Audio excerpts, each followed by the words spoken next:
How are you doing? Are y'all doing all right today? How was your weekend? Is your week starting off well? Yee. Oh, I see. Nep is like, kind of like that. And then, ooh, Kage, my bro. Thanks for the lurk. I know, no headphones. I know. Oh, heck. This, I didn't realize it resized like that. I am so sorry, y'all. Oh my gosh. A little bit embarrassing. Sorry about that, y'all. Let's center this a little bit better. Oh, let's see. Oh, hi TGL. How you doing?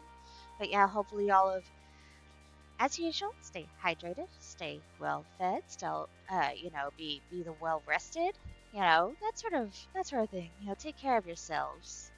But yeah, so brand new week. Today I am not at the work. Today today is a work holiday for me. So, um, and I'm definitely standing with the today is definitely Indigenous Peoples Day because fuck Columbus, just colonial, rapist bullshit ass. Anyway,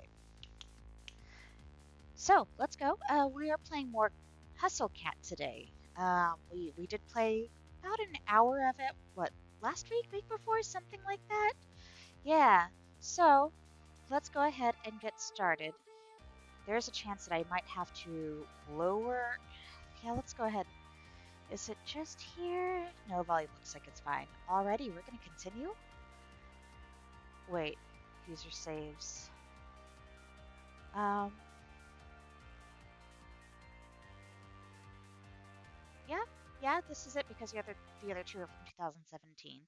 Yeah, let's go. Let's go. Yikes. Wait, wait. Yikes from what? This is even worse than I thought. Well, it's too late to turn back now, right? I put the uniform on. Oh, because everyone's like, even though no one else is like in uniforms and stuff, they're like, oh, hey, yeah, you gotta wear this uniform, by the way. At least I think I've put it on properly. I can't tell if these bows are supposed to go in the front or the back. I catch a glimpse of myself in the mirror and then decide it's better to not make eye contact with my reflection. Ooh. I crack open the door, and I'm met with Reese and Finley's eager faces. Uh-oh. Oh my god, that's such a cute outfit! Finley holds up her phone. The flash doesn't go off this time. I told you I'd get it candid. Oh, you look so regal. Really, I can't believe you'd fall for such an obvious prank. Yep, you got me. Come over here and take a look, Landry. Reese turns to beckon Landry, who quickly mumbles an excuse to himself and disappears upstairs. It's a pity neither of you were here when Landry wore it. He was bursting out of the thing. It looked absolutely ridiculous. I think it's cute. I'd wear that uniform. I know you would. That's why I can't trust you. Where did this even come from? Reese's lip curls in disgust. Graves. He should stick to interior design and never step into fashion again. He tried to get me to wear that, you know. I told him he could keep this Halloween fever dream. If Graves designed it, I'm surprised it doesn't have a hooded cloak and a raven or something. Oh, hi Liz. Hi. How you doing? Don't let him hear you say that. He might make some additions. I think the less we mention this thing, the better. I forgot to eat my lunch today. Go get some food. Go get some food. Go get some sustenance. Like, be sure to eat. Please eat well as possible. Let's see. You're required to wear that today, by the way. Nope. Just for a little bit. Nope. Aw, I think you should. I closed the bathroom door behind me. I can't get that uniform off fast enough. Because the bow got stuck. Oof. It never felt so good to be back in my trusty old digs. I opened the door, and Reese and Finley have already scattered. I don't know where the uniform is supposed to go, so I just leave it folded up on the bathroom sink.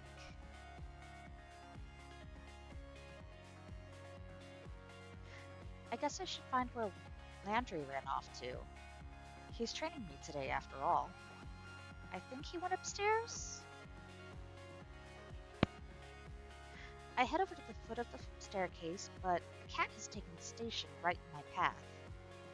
It's sleeping belly up, stretched out to nearly the whole width of the step. Buddy, that's really cute, but that's a dangerous place to sleep. It doesn't dignify me with a response. Instead, the fat orange cat shimmies in place to settle itself even more. Gently, I nudge it to see if I can get the cat to move. Someone's gonna trip on you if you don't move. And that's not gonna be fun for either of you. Oh, let's see. I ate something that was about 5 hours ago. I'll be looking because I have homework. Yeah, definitely. Yo, try to get like at least a snack or something. Like, please go feed yourself. And plus, having a snack, while you're having your homework, or having a snack while you're doing your homework, that's not bad, yeah? Okay. Snack. That's right. It opens one eye into a thin slit, then makes a murmuring noise and flicks its tail. This little tiger ain't going anywhere, is it? Are all the cats here this spoiled? I guess I'll have to pick it up and move it myself. I lean over to scoop it up, but as I do, a tiny orange and white bobtail cat whizzes past my feet. It steps on the step below the sleeping cat, then raises one paw and bats the other cat squarely on the forehead. The sleeping cat wakes up and hops to its feet. Looks angry. Am I going to have to break up a cat fight? Hey, you too. The bobtail flattens its ears and stares intently at the orange cat. They both perk up when they hear a voice from above. Oh, shit! Nap, thanks for gifting Liz's subscription! Yee! Good stuff, good stuff. Alrighty, let's just have some water. That's right, a heckin' bobtail. Cute babbins. Is Hash Brown sleeping on the stairs again? The orange cat, Hash Brown's I guess, trots away. Landry works his way down the stairs, eyes on the bobtail kitten. Was it really necessary to smack him? You should be nice. The bobtail turns its head away in a wide arc, almost as if giving an okay, whatever, in response. It lazily struts over to the windowsill and takes up sentry. That cat's name is Hash Browns? Yeah, Graves names all the cats here. He comes up with some interesting ones. What are some of their names? Well, at the moment, there's Ramona, Shinsuke, Kotick, Owl, Bramblepelt, Nowl, Hisa, Valentine, Marina, Ein, Junta, Jam Band, and so on. Holy crap! Which one was that bobtail? Oh, his face falls. Why does he look so nervous? Why don't you ask Reese later? Huh. Is that his cat? Did he name it or something? Is it a bad name? No, he's... Graves should have told you about... Let's get to work. It's time to open. Landry isn't having any more of this. He walks past me to the front door without a glance. He unlocks it and flips the sign from closed to open. And ta-da! Your first day at a cat's paw has begun. And nobody's here. This is a little anticlimactic. Yeah, the mornings are usually pretty slow. It might pick up later. It didn't. At all. All day. Sure, a few people came in, and Landry had me wait at their tables while he supervised. It went pretty well, and I made a couple of bucks in tips. But that was it.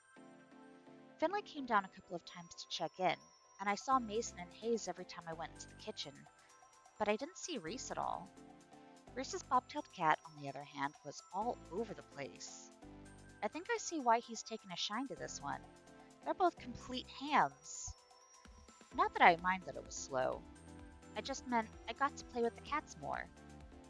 There are like 10 of them here? Maybe? I can't get a solid count on them. They seem to vanish sometimes. Looks like there are a lot of areas around here for them to hide. Thank you for your help today, Avery. Landry, Finley, and I just finished wiping down the tables. Mason was gone before the cafe closed. I don't know where Hayes went. So, how do you like it? Is it always this quiet? I mean, not that I'm complaining. Not always. Tomorrow should be busier for sure. I've got plans. Oh, we should get here early then, huh? Don't say that like you aren't always early. Oh, I have to come in earlier?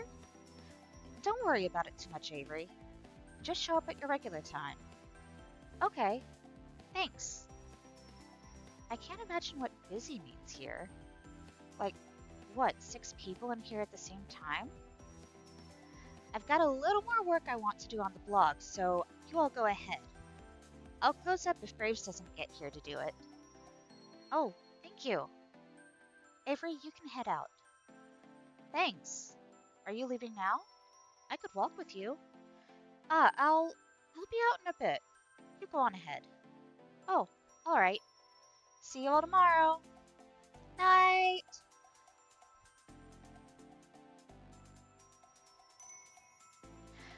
The door closes behind me with a jingle. I have a job. My coworkers are pretty cute. I get to play with cats. And, if this works out, I should be able to afford a place of my own soon. Wait until my parents hear about this. I'm feeling pretty good right now. I can't help but give a little celebratory fist pump. All right.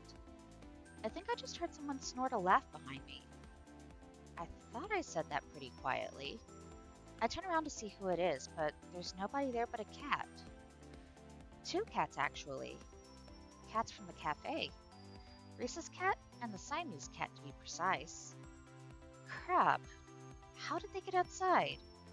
Did I let them out when I left? This is real bad. I'm pretty sure one of the first rules at working at a cat cafe is do not lose the cats.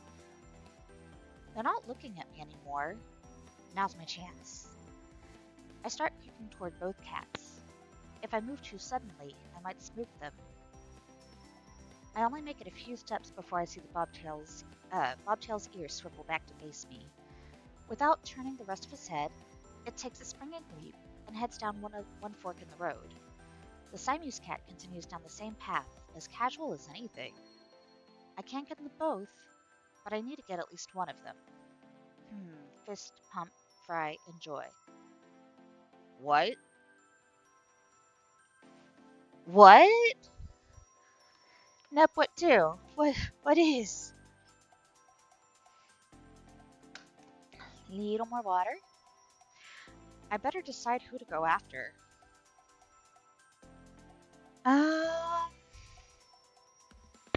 Hmm. Y'all, who are we following?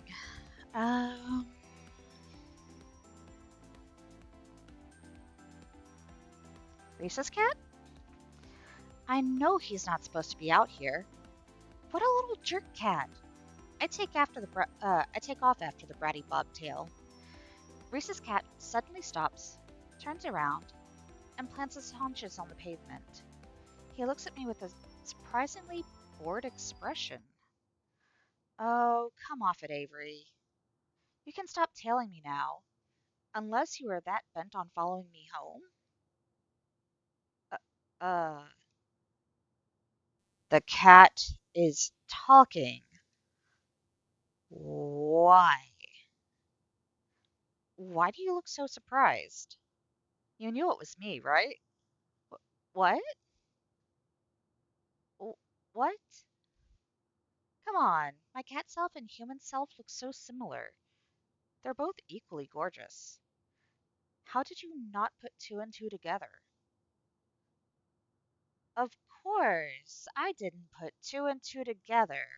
Who the hell is gonna think, oh, of course, he's also a cat? That is the most absurd thing I've ever heard. I can't believe I'm even having this conversation right now. I don't know why I expected you to know anything about witches. I mean, look at you. What's that supposed to mean? It means I don't think you know much at all. Fine. Graves obviously did a trash job of explaining this, so all the work is up to me. Again. Everyone at a cat's paw is under a curse. Once we leave the premises, we turn into cats. The curse is likely tied to the cafe itself, though I don't think anybody else knows how. This is probably the most absurd thing I've ever heard, but it's also sort of hard to deny because a cat is telling it to me. So, everybody? Graves too? Who knows? I've never seen him as a cat, but I haven't seen him do a lot of things. Does that mean... Am I gonna be cursed too? I wouldn't be surprised. Well, I would. How do I end up not cursed? If I knew that, I'd be a lot taller and less furry right now. How do you even get a cat curse? Didn't you hear me? Witches. Believe it or not, this area is full of them. I'd go to the one, I'd go with the or not, but I can't really come up with any more plausible reasons. This is absurd. I've just had a long day and my brain's leaking out of my ears. That's all. I might just be imagining this. Are you done then? I have things to do. What, like chase birds? Cute. Look, if it makes you feel better, we can talk about this more at work tomorrow. With everyone else. Yeah, sure, whatever. Introduce me to all the talking cats. Just don't be late again. Hey, I wasn't late today.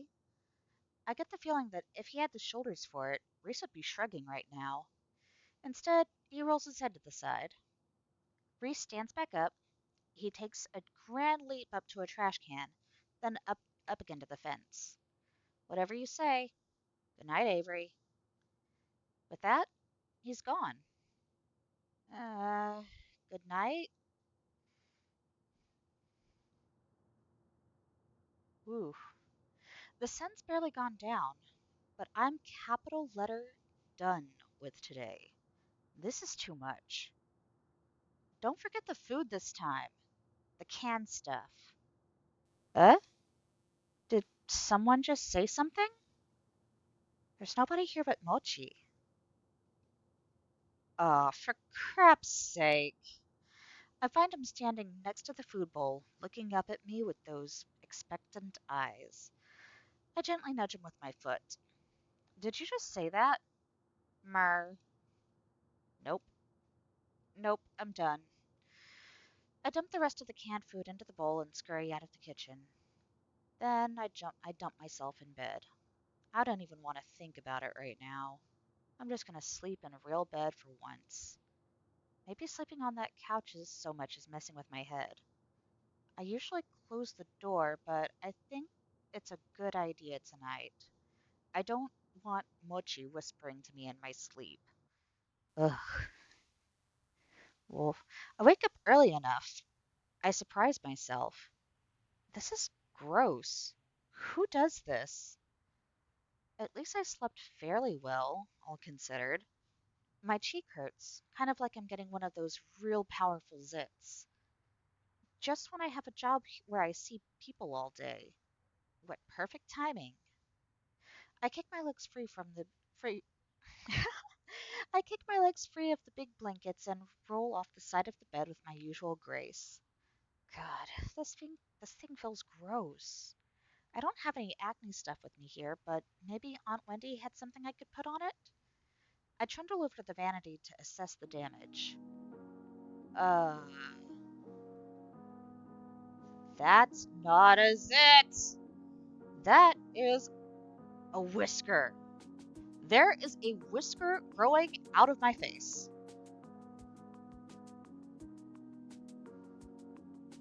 Oh shit. Hello? It won't come out. I thought at first maybe it was Mochi's and it got stuck there, but nope. Growing out of my face. I tried to pluck it. That was probably one of the worst ideas I've ever had. Now I know just how sensitive cat whiskers are. Is this really how the curse starts? I've been pacing around for too long. I gotta go to work, but how am I supposed to leave the house like this? What if someone sees me? I guess I could try to cover it with something. I dig around a bit and find some dust masks under the sink. Maybe that'll do the trick? I can pretend I have a cold or something. Or not, because trying to put it on feels really awkward against my face. I'm at a loss here. I'd call one of the staffers, but I didn't get their numbers yesterday. I guess it'd be hard to use a cell phone as a cat anyway. I'll just have to go to the cafe and hope someone's there to ask.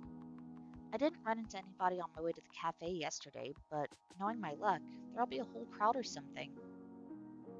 I keep my head down and walk quickly. Jeez, my face itches. I hope another one isn't coming in. The thought is enough to make me pick up my pace. Running to work is going to be a theme for me. Maybe it'll keep me in shape. I just hope I can keep my human shape too.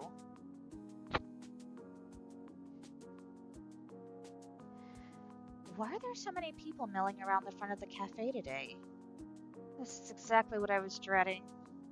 It's like they showed up specifically to look at the magical mutating cat person. As I approach the cafe, the whisker falls off, like a dead leaf or something. Look at it just flutter to the floor. I lean down to pick it up. If I hadn't seen it happen, I would have thought it fell off one of the cats. This is stupid. This is so stupid. My eyes start to sting. I can't tell if I should be mad or crying or both.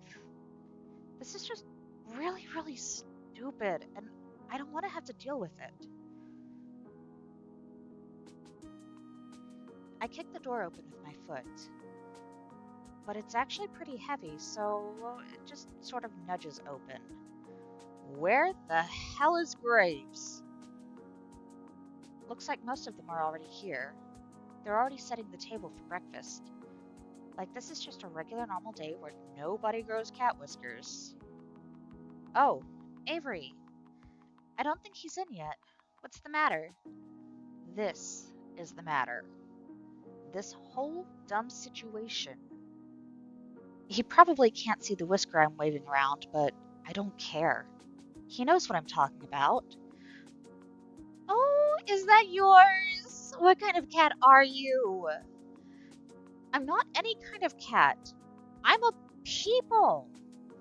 I can't believe this. Oh, come on, Avery. You should have known this was going to happen. How the hell was I supposed to know? Sounds like somebody here didn't read their contract. The safe areas and other tips are mentioned in the welcome pamphlet. What contract? You signed some paperwork when you started, right? Yeah. Well, how can you all be so chill about this? We work for an evil dungeon lord who's turning us all into cats. I don't think they're called dungeon lords. Avery, none of us are happy about it either. We're doing what we can. There's gotta be more you could be doing. Where is Graves? He may be upstairs, but I don't know. I remember hearing Graves going up some creaky steps yesterday. Maybe that's his office or something? Whatever it is, that room's gonna be missing a door when I kick it off its hinges. I storm toward the back of the cafe. The steps must be back here somewhere. Hayes and Mason are in the kitchen. Hayes is gawking, and even Mason's got an eye on me. Avery, where are you going? I've had enough of this. I've got to give him a piece of my mind. What? This curse crap. The others trail me to the kitchen. What am I, the cat herder? Avery, chill out. We aren't all mad about it. Most of us signed up for it on purpose. It's done some good things for some of us. Well, I'm mad about it. I'm mad as hell. Turning into a cat won't do jack for me. I know you're mad, but it's not Graves' fault. He does a lot to help us. We owe him. I don't owe him a damn thing. Seriously, Avery, shouting at our boss isn't going to change anything. There's nothing we can do about it right now. Let's just sit down and talk about it. I don't want to quit. Yeah, let's... I guess I see what you mean. Now, come on. Don't be such a salty caramel latte. Finley puts her arms around my shoulder. I try shrinking away, but she just redoubles her efforts. I've never had someone be so forceful about comforting me. You like donuts, right? How about jelly donuts? What does that have to do with anything? I think it's time to show you that this cat curse isn't all that bad. She gives me a quick wink and a punch on the shoulder. Go sit down at the table. I'll be able to show you in a sec. This is still so stupid. The frustration festers in the pit of my stomach, and now I don't even have anywhere to put it. I feel another hand slap me gently between the shoulder blades. What is up with these people? This time it's Mason. Didn't eat yet, right? No, I've been freaking out about this all morning. How am I supposed to eat? She doesn't lift her hand. I can feel it like a weight on my back. Stop sulking and sit down. Eat. Is that a comfort or a threat? Good food calms you down. She gives me a firm but gentle push toward the dining area. It's like being scooted forward by a steel pillar. I guess I might as well go sit down. That's right. Go sit. Also, I'm going to check something really quick. There we go. I return to the front of the cafe and flop in the chair at the head of the tables. After all that following everybody was doing before, nobody's bothered to come back out yet. Maybe they think I could use the space to cool off. It feels a little like I'm in timeout. First out of the kitchen is Hayes, of all people. He tiptoes up and delicately sets a small teacup down in front of me. It's chamomile and lavender tea. It can help with stress. I drink it sometimes when I'm overwhelmed too. Hayes flinches a bit when I look up at him. I pick up the teacup and hold it to my face. It smells lovely, at least. He looks at me with his eyebrows upturned while I take a sip. When I oblige, I see what he means. This is pretty calming. I let out a deep sigh. I can feel my shoulders slump a bit. Hayes seems relieved that I've approved. He takes it as permission to sit and takes the seat next to me. You know, I get anxious a lot. You probably guessed that though, huh? Some things help me out, like the tea. But I think the thing that helps me most is being a cat. I know that must sound pretty stupid, but it's nice to have somewhere to go. like that I can curl up in that tiny corner and nothing's expected of me. It helps me a lot. So that really does sound stupid, but that's what we mean when we aren't all mad about it. No, I think I get what you're saying. I don't agree, but I get it. Thanks. He doesn't seem to know what to say. He's just sort of staring down at the table and picking pieces of paper, pieces off the paper napkin in front of him. Mm,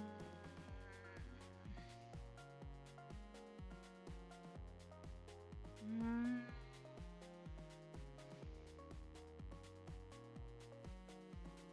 No, he just talked about being anxious, so I don't want to press him.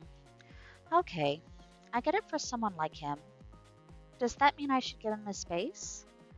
He's definitely right about the tea, that's for sure. He probably should have poured some for himself. Heck, he probably should have an IV of it. He seems so on edge all the time. But what about the others? Do they get something out of this too? Esteemed patrons, may I have your attention, please? Especially you, Avery. Where's your voice even coming from? Down here, kiddo. Let's get a little bit more water first, y'all.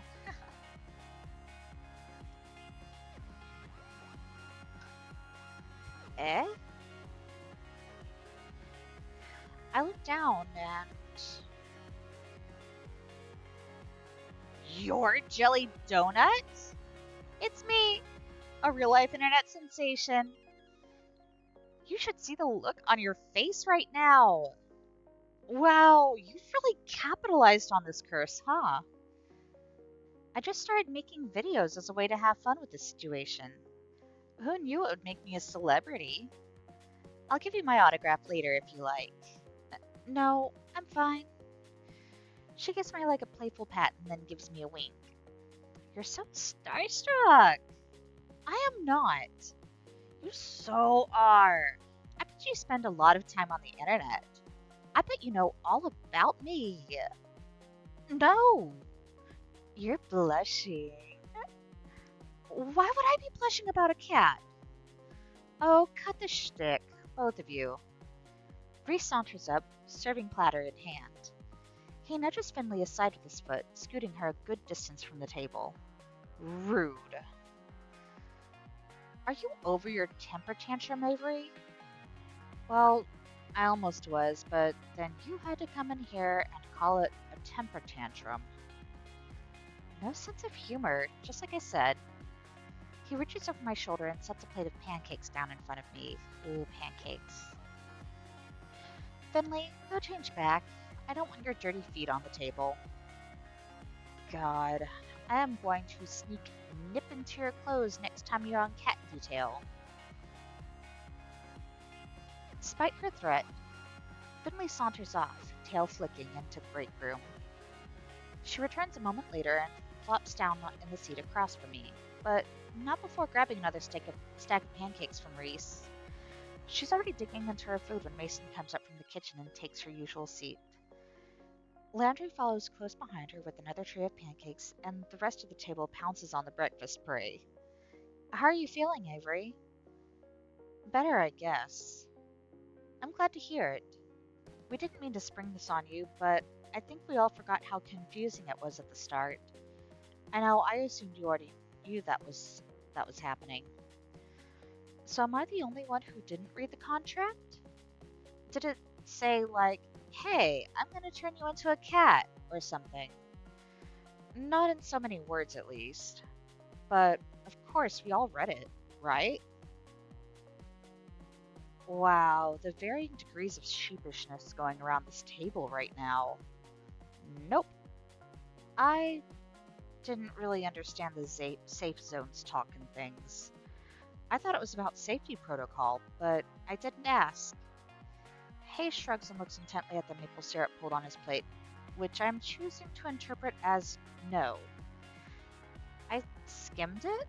I got the potential for great power, but at a price part. But the specifics... Oh my god. Oh my god, all of you! No wonder I'm the one in charge here. The point is, Avery, we don't want you to feel like you're alone. We've tried finding out more about it, but we all hit dead ends. Yeah, you can't exactly wiki on how to cure a cat course. Well, you can, but the results are, well, they're from the internet.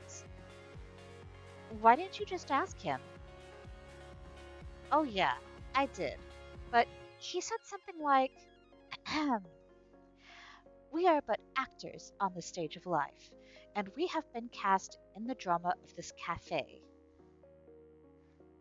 That sounds like something he would say. And you bought that? But everybody just sort of nods and agrees with Reese. Wow. But we're all in this together. We're like teammates now, and we can figure it out, with or without Graves. Yeah, you're right. We can do this. I raise my fork, pancake piece still attached, like a musketeer giving a salute. I get varying nods and murmurs of agreement, but nobody follows my example. I thought we could have made this a thing. What we need to figure out first is crowd management. Jelly donut days are rough, and we need to be ready. I think I should spend time with Mason. To help her in the kitchen, of course. Hayes, too. I'm okay with that. We might need you both to come out and help us from time to time, too. We can't spare anyone besides Finley for cat detail today. I know these days I know how these days go. No cat breaks. Sorry, Hayes. I know. Avery will be the main two covering the floor. Hayes and Race will be out from time to time if we get really swamped, and Graves should be by later to help us out. It might be a bit hectic, but I hope you're ready. Mission accepted. Let's do this. This sounds exciting. I bet this place is fun when it's busy. Yeah, some of the people who come by are so cute. Just wait until you see the kids. This little girl had a jelly donut shirt she made herself. Oh, that's so cute. I think you'd look cute in a jelly donut shirt, too. Are you trying to get me to join your fan club or something? I don't have one, but if you want to manage it... No, that's your loss. Mason, are you ready? This is going to be a long day for you. I like a challenge. Now finish eating so we can get back to work. Yes, ma'am. Reese shovels one last pancake in his mouth and, without even finishing chewing, grabs his plates and hurries after Mason. Hayes at least manages some grace in his exit. I better go get ready too. My public awaits. Finley hands me her plate, then dramatically flicks her hair away from the face like a starlet in a photo shoot. She disappears into the back as well. All right, Avery, drink your coffee, 'cause it's time to get energetic. Yeah. Good, because if you look outside the cafe and around the corner... Oh man, is that why there are so many people out front? Yep. I better check this coffee then. Well, better get pumped. Whew, I'm dehydrating faster than usual today. At least that's what it feels like. Sorry about that, y'all. And oh boy, did it become busy fast. There was a crowd of people as soon as we opened the door, and they're all clamoring to see the internet sensation, Jelly Donut. They pour in like a leak in a shit's hole. Landry tells me that sometimes we have to cap the number of people allowed in at a time, but it's not that bad yet. Hopefully the numbers stay down until Graves gets back. We'll need the crowd control in the afternoon. Where the heck is he anyway? I'm sure he has a lot to deal with. There's a lot more to managing a restaurant than what goes on inside, I'm sure. He always comes to help out sooner or later. I'm having a lot of trouble picturing Graves waiting tables. Maybe he wears that uniform Reese is so obsessed with. Okay, I don't have time to sit here daydreaming about that. There are tables to wait. Boy, are there a lot of orders for donuts and coffee today. I didn't even know that was on the menu. I guess it's pretty on point to offer donuts on a day where jelly donuts in the cafe, but somehow I hadn't expected it. I don't see them in the pastry case. Maybe they're still in the back? I better go check. Hey, Mason, are there donuts back here? Oh, yeah, they are. A whole stack of them. And they're still warm. Oh, and those cakey donuts that are so good, too. I shouldn't be hungry after I had such a big breakfast, but they look amazing. The coast is clear. I don't see Mason. Hayes and Reese aren't even in the room. I could just... I better not. Get it together, Avery Gray. Don't steal inventory on a busy day. Like donuts, huh? Of course you do. Oh, I didn't even hear her come up behind me, but there she is. Mason looms over me and rests her arms across my shoulders. Oh, oh yeah. These look pretty good. These look really good, too. I'll make you some later. I like strawberry. I like strawberry donuts the best, with the pink frosting. Can I request those?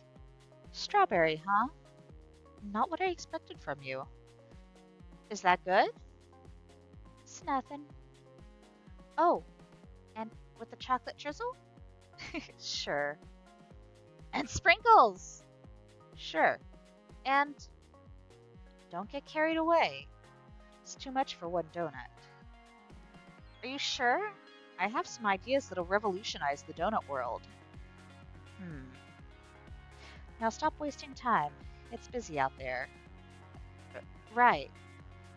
Mason dumps the tray of plates in my hand, then shoos me out of the kitchen.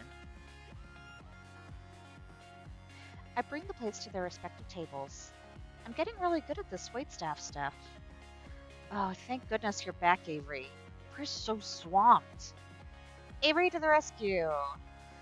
This is still a bit much. It's like we're under a waterfall of people who want to see Jelly Donut, or something like that. I don't know. I'm too busy to think of a good metaphor. Finley's loving it, though. Look at her just mug for the camera. And there they go again. Someone else trying to put their donut on her head. Excuse me. Please read the rules. We can't let customers bring food to the cat play area. Fine, whatever. Jeez. You see something on the internet and you think it's okay to do it in real life? Some people. Someone better talk to that kid about these bad habits she's encouraging in people. The offending customer has already vanished back to his table, and now there are 3 people who have taken his place. We need more babysitters. One at a time, please. No flash photography. Oh, thank goodness. Reese and Hayes are back out to help corral the crowds. Reese has taken a spot at the door as the world's tiniest bouncer, and Hayes is taking someone's order. Which reminds me, I better get back to work too. We're in the final stretch, but dang, is this exhausting. My pockets are bursting with tips, but that's not much consolation if I feel like I'm never going to leave this place. I could really use a break. Hey. What's she doing out here? Does she need a break too? I suppose I shouldn't be too selfish. I'm not the only one working my butt off here. Get in here. That's not a request so much as a command. I better go see what's up. Did some kind of baking bomb go off in here? We're all taking turns bussing tables, but this crowd hasn't left much time to deal with dishes and cooking utensils. I need your help. And here I thought you didn't trust me in the kitchen. I don't, smartass. I need coffee. Yeah, me too. No, we're low on beans. Get them from the basement right around the corner. I'm swamped. Oh, duh. Yeah, of course. Just a sec, I'll get them. I've never been in the basement before. It's probably not a great idea to get someone to help me out, but dark spaces kind of creep me out. This is a restaurant, not a haunted house, and I'm not some scaredy cat. It should be fine. Here goes nothing. Oh, look at that geode. Holy crap, Graves. I try to give you the benefit of the doubt and this happens. This isn't a restaurant storehouse. It's a Halloween surplus store. Is that? It is. That is a curio full of model skeletons. What the hell? What's he got padlocked in that cabinet? Do I want to know? Yikes. I better get out of here and go back upstairs quickly before I get attacked by a giant toad. I find a giant bag of unground coffee beans that I'm sure that I can just barely lift myself, but more interesting is the book that's resting on top of it. With its worn leather cover embossed with silver swirlies in the shape of a cat, it looks like a spell book or something. It's probably Graves' diary. I'm so curious. It wouldn't hurt to take a little peek, right? What the heck? I don't get this at all. Is it written in code or something?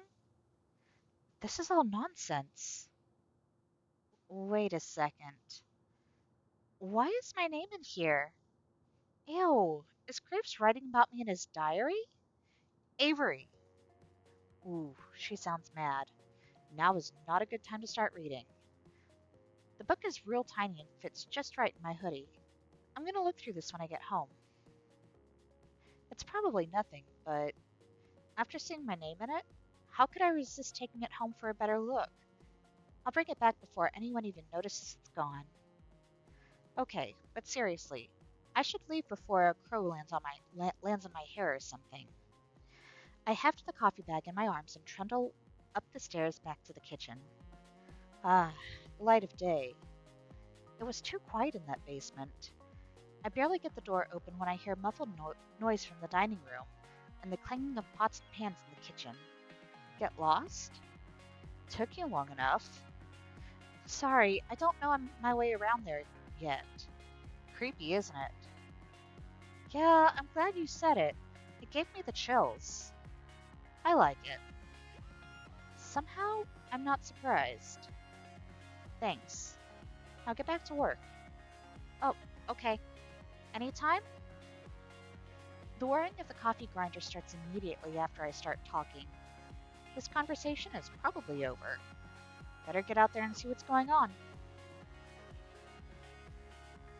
It looks like the crowd has dissipated. I also don't see Jelly Donut anywhere. I guess even her energy has its limits, huh? Hey cutie, how about some coffee? I had a really busy day at work. Oh, there she is. Wow, she looks worn out. I bet that does take a lot out of you. Wait, cutie? Dang, is she just being friendly or is she making a move?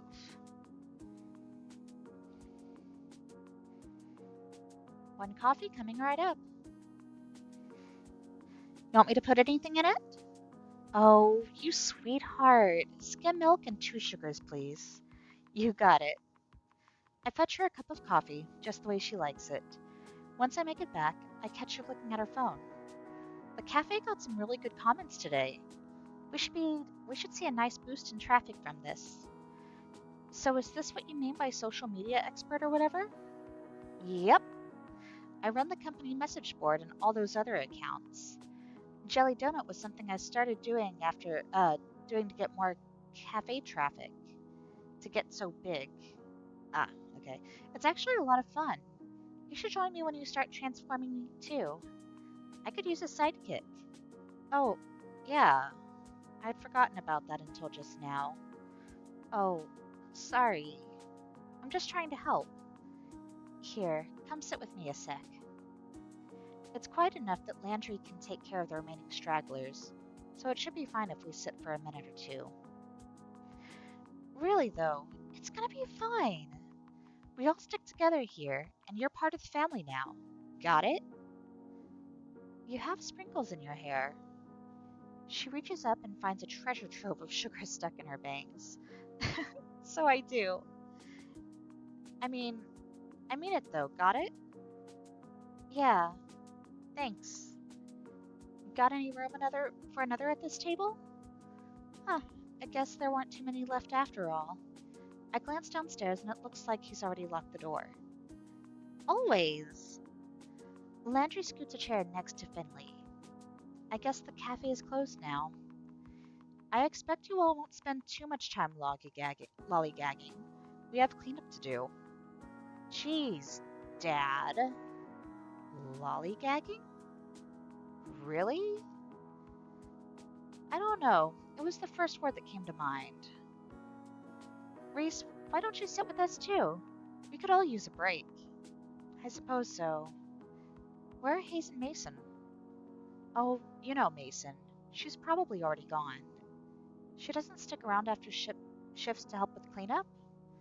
She gets here earlier than any of us for prep, so it's only fair that she also leaves early. Besides, I think she has something that she does after work. What? As a cat? Hey, don't judge. I wonder what kind of cat she is anyway. It feels rude to think that, but you know what they say about curiosity in cats.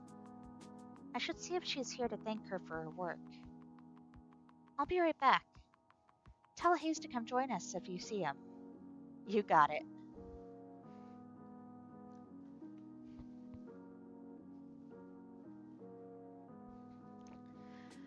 Whew, hydration today. Wow, the kitchen is pretty clean already. Was Mason that quick? Oh, there she is. I caught her before she could go. Mason.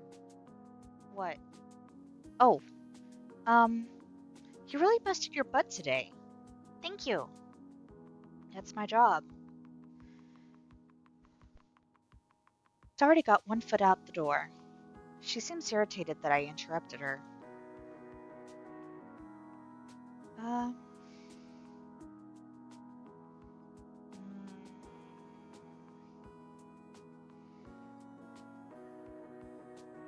yeah, I won't keep her any longer. Have a good night. Well, have a good night. With that, she's gone. Boy, she's hard to talk to. She disappears around the corner, but a second later I catch a glimpse of a lanky orange cat with a crooked tail. Maybe that's her. It looks like she's heading in the same direction as my apartment. I wonder if we're neighbors. Probably not. That's silly to assume. When I get back to the kitchen, I hear the sink running. It looks like Hayes is doing the rest of the dishes. Why doesn't he come out with the others? Poor boy deserves a break just as much as the rest of us. If everybody's a family like Finley said, he should be a part of it too.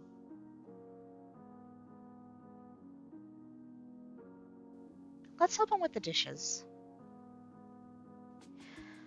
I guess we could do this real quick, though. Hey, let me help with that. You can't do those all yourself.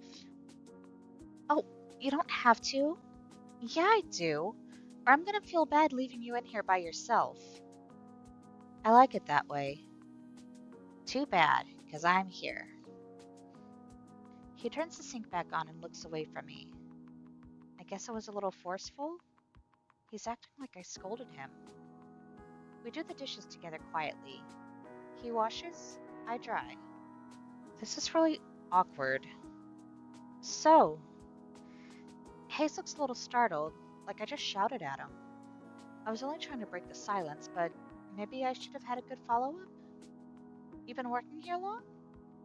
Nailed it. I suppose so. How long is that? 2 months. I'd get more blood from a stone. Should I leave him alone after all? That's cool. Yeah. And that's it, huh? Awkward. We finish up the dishes without much else by way of talking. Great. All right, I'm gonna go back out and sit with the others for a bit. You coming? Sure. We both head out, quietly. I grab a cup of coffee on my way back to the cafe. He slips upstairs, probably to get a cup of much better coffee. I head back upstairs, coffee in hand, and return to my seat. Hayes follows shortly after and sits at the table next to us. I reach out and drag his table a little closer to ours. We all sit and talk over coffee for a while. We divide the tips, careful to leave a separate stack for Mason when she gets in tomorrow. It's getting pretty dark. I should get going soon. I say goodbye to everybody and head out. They're all staying late again. I can understand that. Of course they'd want to be human for as long as possible. I'm gonna enjoy this while I can. The gravity of the situation weighs on me as soon as I'm out the door. What the hell am I gonna do once I start turning into a cat? How could I explain that? Nobody would believe me. Meow. And the thought flies out of my head. The black cat with the odd eyes is back. It sits in the middle of the road. Something dangles from its mouth, but I can't tell what. Quit it, Graves. I know that's you. The black cat stares back at me impassively. Playing dumb isn't gonna work. The black cat flops onto the pavement and splays out its legs. It's not even looking at me.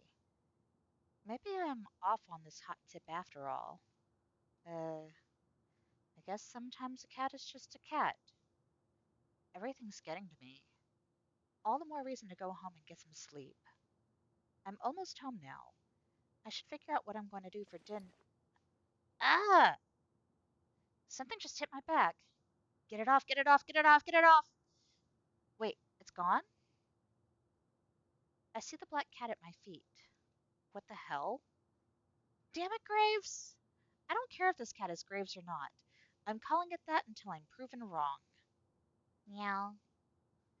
The black cat trots off somewhere. Is it just me, or did that just sound like someone saying the word meow? Worse than that, it sounded kind of smug. So it's like, meow. Yeah, maybe like that. Graves. Maybe it's not him. Maybe I just smell like cat and attract the other cats now. I better get home before I'm jumped by any more strays. I run the rest of the way home and slam the door behind me. I can't take this. If my hair wasn't already white, it'd be turning that way. You're late. Eh? Who said that? I look down. Mochi's fat face is looking up at me. Oh no, no, no. No! I am not doing this. I dump some kibble in Mochi's bowl and then go to my room and close the door behind me. I shamble into my pajamas, but when I bundle up my hoodie, I feel a firm, squarish bulge in the pocket. That's right, the book. Maybe something useful is in here? I started to flip through the book again.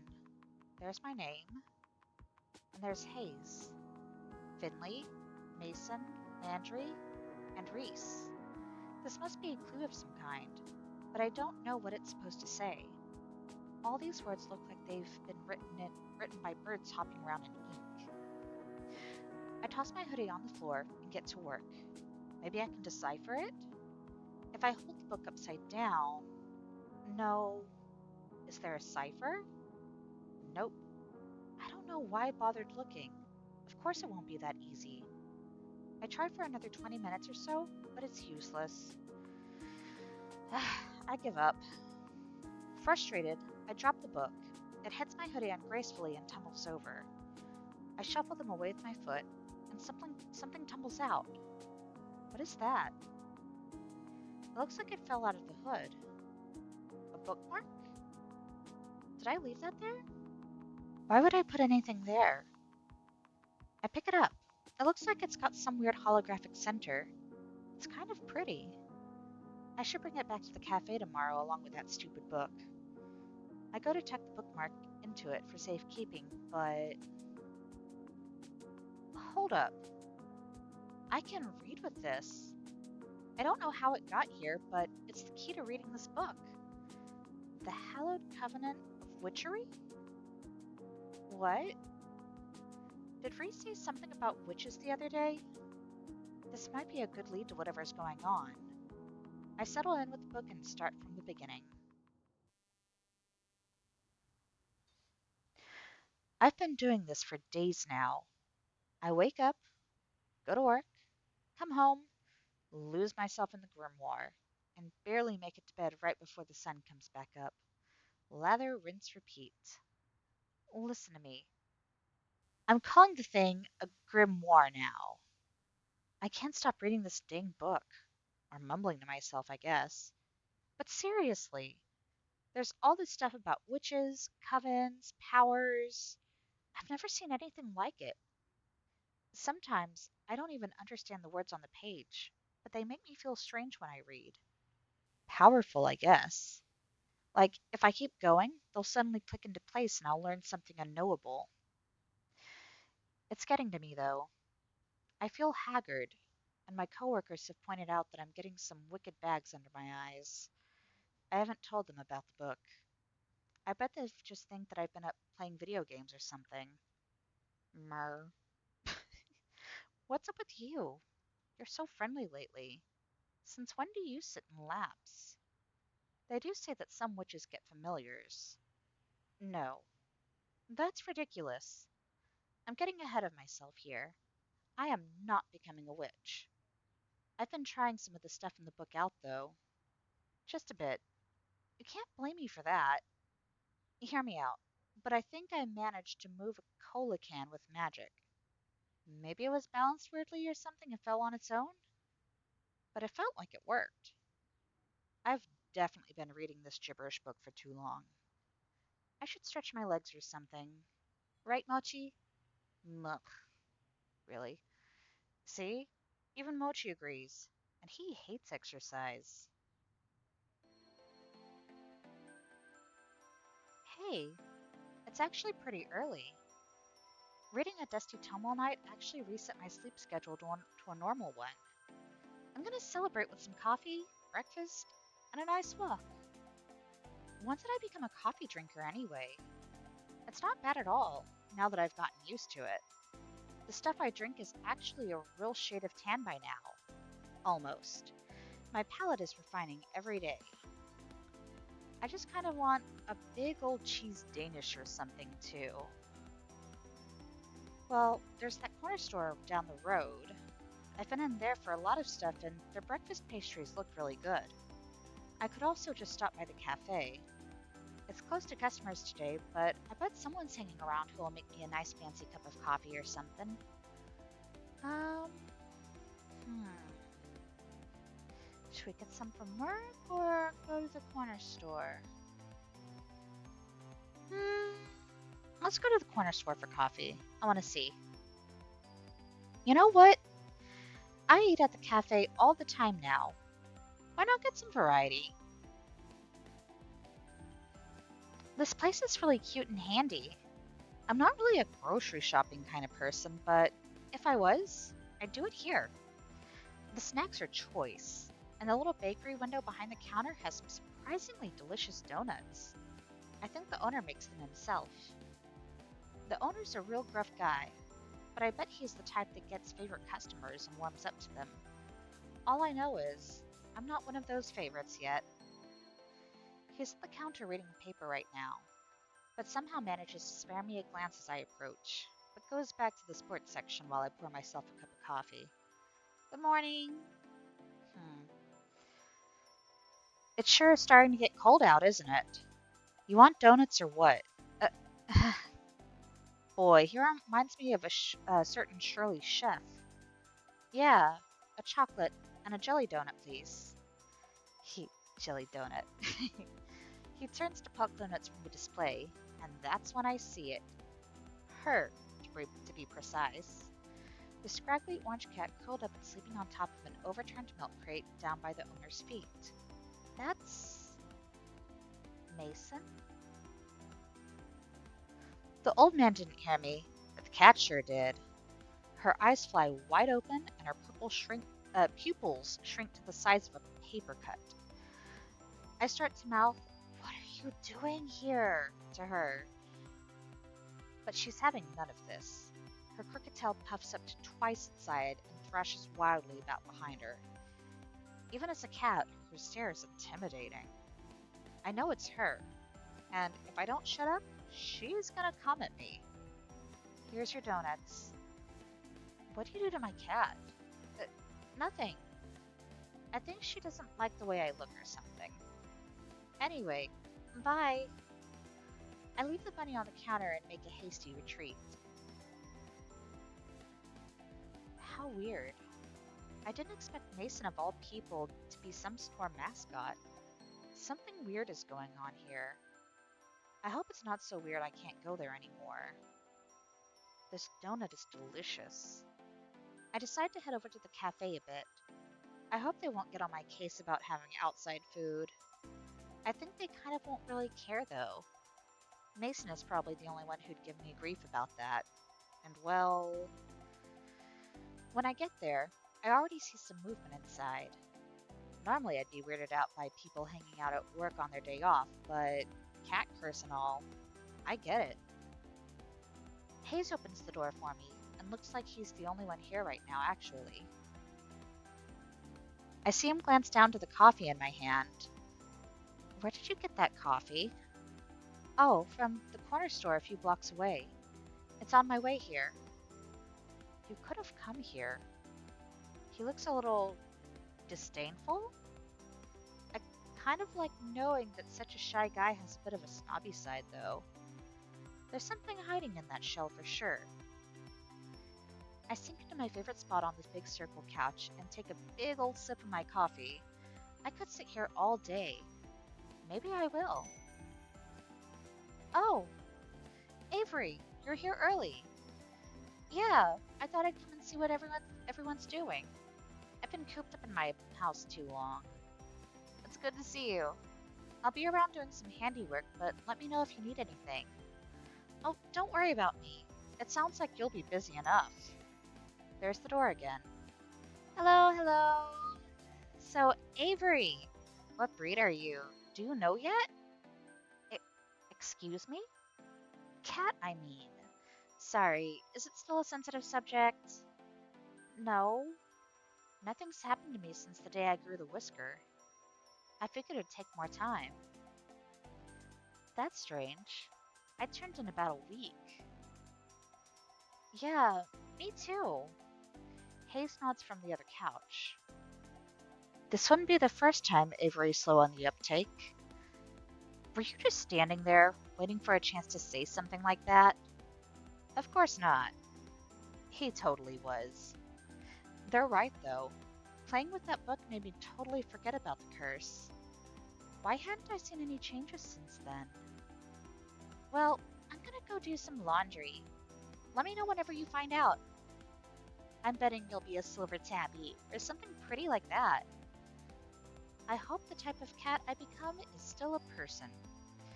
Reese rolls his eyes and plops down on the long row of seats to the side of the cafe. He settles in with a spiral-bound sketchbook. Finley picks up a large bag and trundles towards the stairs. Is there a laundry machine up there?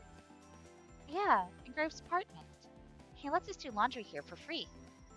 Wait, Graves lives here? Yeah, duh. The third floor is his apartment. Shouldn't we see him, like, all the time then? He's basically a ghost as is. He's usually out until really late at night, and leaves pretty early in the morning. I don't think he sleeps. I bet he sleeps in a fancy coffin. I mean, he's just really busy. He takes care of all the administrative stuff for the cafe after all. Well, I better go to work. Or get to work. That ramp's not going to build itself after all. Landry gives me a little wave, then disappears into the back. He is back a few minutes later with a hands full of lumber and a roll of carpet. So that's why all that stuff was in the basement. Sorry, it might get a bit noisy in here. That's no problem with me. I suppose, if you must. Landry and Reese go back to work. A few minutes later, I hear Finley. I peek up at the balcony, and she's fiddling with a laptop or something. Everybody seems to be keeping themselves busy. Maybe I should help one of them? But on the other hand, I'm not getting paid for it, so...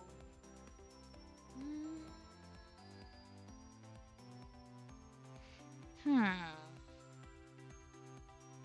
Where to go? Who to visit with? Who to sit by?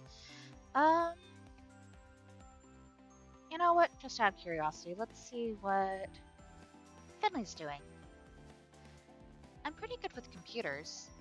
Sometimes. I bet I could help Finley out with whatever she's working on. After a brief pit stop to toss my coffee cup in the trash, I head upstairs. What's up? How are the jelly donut videos doing? Oh, just the person I was looking for. Eh? Let me see your hands. Eh? Come on, I know you've more words than that. Hold out your hands. Uh, I don't know what you're doing, but okay. I hold up my hands, palms down. Don't do that stupid slap game on me. I didn't even think about that. Dang, next time. You have really nice hands. Thanks. Alright, you'll do just fine, just like I thought. Come here. You haven't told me what you're doing yet. Oh, you're right. I just got a little ahead of myself. I'm making a human version of Jelly Donut Video, and you're gonna help me. Does that mean you're gonna balance donuts on your human head? Are you gonna balance donuts on my head? No, it's dumb. I'm gonna do a tutorial for a Jelly Donut themed nail art, and you're my model. That sounds pretty cute, actually. You ever paint your nails before? Nope. I bet it would just come out all weird looking and gross if I tried. Oh, you aren't that much of a klutz. I bet you could at least manage solid colors. We're gonna do so much more than that. It's gonna be so fun. Alright, what do I need to do? Just sit down and place your hands on this table. Okay. Let me set up the tripod and then we'll get to work. I'm just gonna record the footage right now. I'll do the music and voiceover stuff later, so don't worry about that. The camera's just gonna be on your hands, so stay still. She clasps my hands for a second and waves them up and down for emphasis. I can feel a blush prickling my cheeks. We have to get your cute face on the camera sometime too, but first things first. She sets a small tackle box on the seat next to us. She props it open, and it's full of nail polish bottles and all sorts of weird-looking tools. There's stuff like glue? Nail art is a lot more serious than I thought, clearly. These will be simple. You work in a place, but you don't want rhinestones or stuff coming off, you know? Okay. She sets to work and sets the tiny brush to my index fingernail. The polish feels kind of cold. Wow, her painting is so precise. I'd be all over the place if I tried these kinds of shapes. She moves quickly across each nail, painting the basic shape of a donut or a cat on each. You're good at this. What? Good at sitting here? You're the one who's good. Oh, but I already know that. With a few more quick, tiny strokes of a pen, or something, Finley leans back triumphantly. There we go. I'm a genius. She kind of is. There's all these little donuts with sprinkles and a big calico cat on my thumbnail. I'm gonna ruin these in like 30 seconds flat, I'm sure. But it's kind of nice to have now. Wow, thanks. Anything for my biggest fan. Oh geez, she's never gonna give that up, is she? Now, stay put for a bit and let those dry. Can I at least go sit on the couch downstairs? I guess. We all get caught up doing our own thing when I hear footsteps approach from the kitchen. Why, if it isn't the big boss himself. My wonderful cat herders. I see you've been keeping the place well while I've been gone. He looks us over, but his gaze stops on me for just a second. He has a weird glimmer in his eye that I can't really place. Ew. I'm onto you, buddy. I know you have something to do with that book. I can't have just been here because you're a collector or something. Heck, it has our names in it. I don't really understand those pages since the bookmark doesn't work on them, but still, it must be something fishy. Landry. Excellent work on the cat's equipment, as always. But I'm not done yet. Have you ever given me reason to doubt?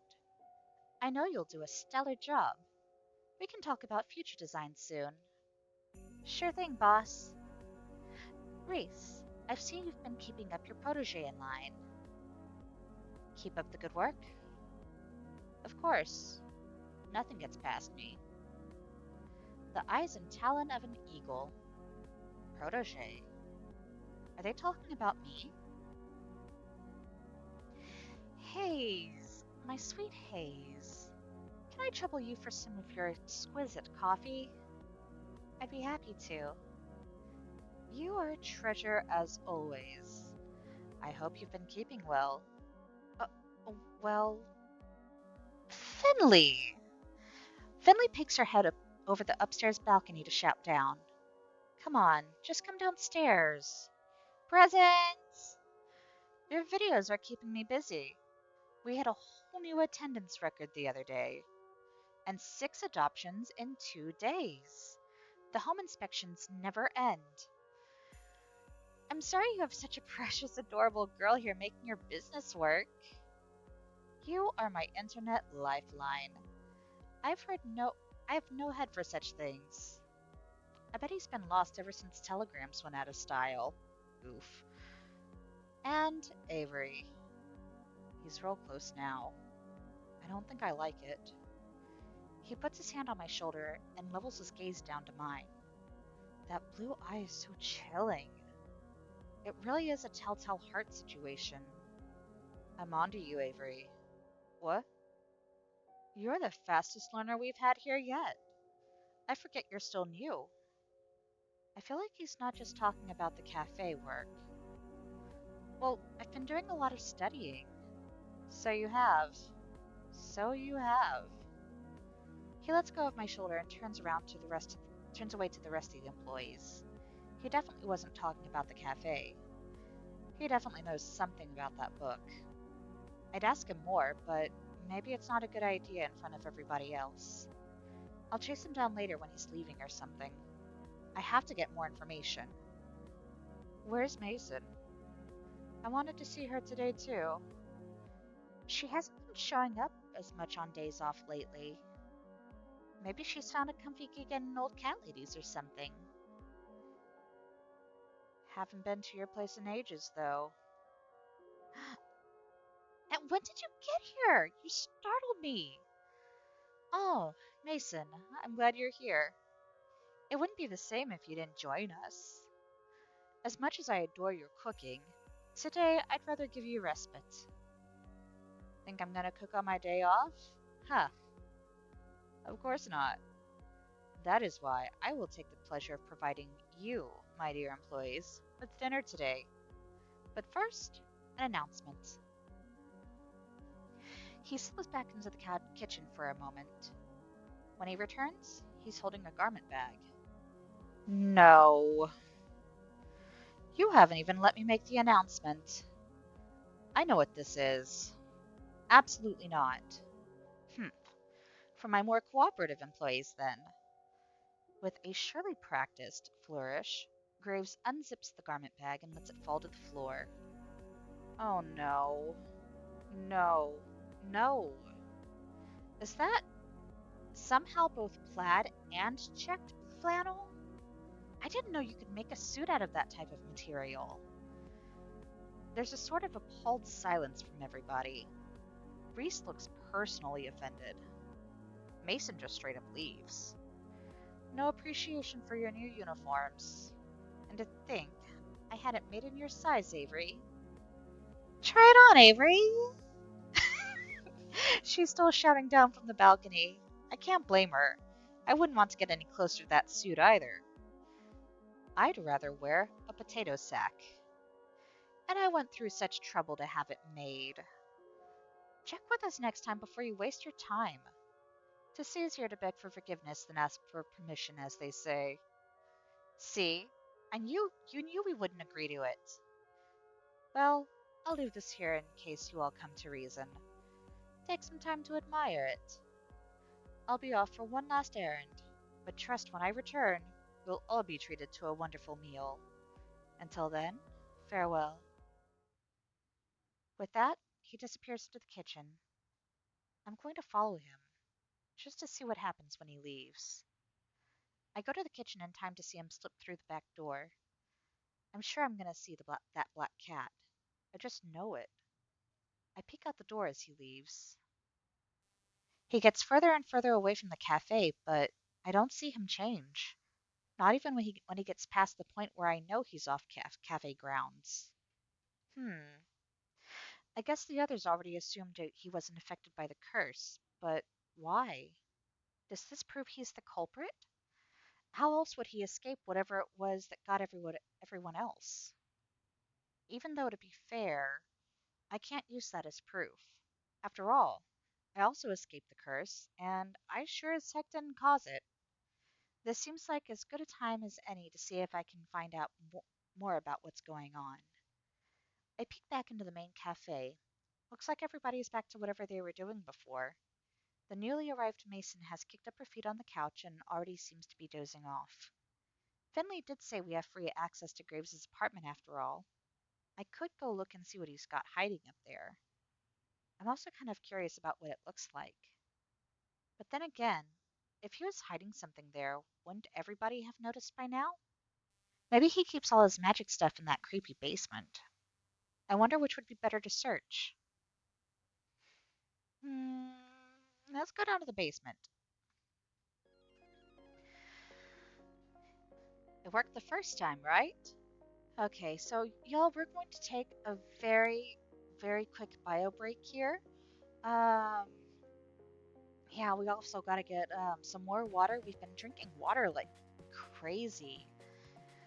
Like, it feels like I'm just getting super duper dehydrated. But then again, I don't really do so much focused reading as this most of the time. Alrighty, so y'all, let's see, it's 5:24 now. Let's be back by 5:30, so that gives us about 5 to 6 minutes.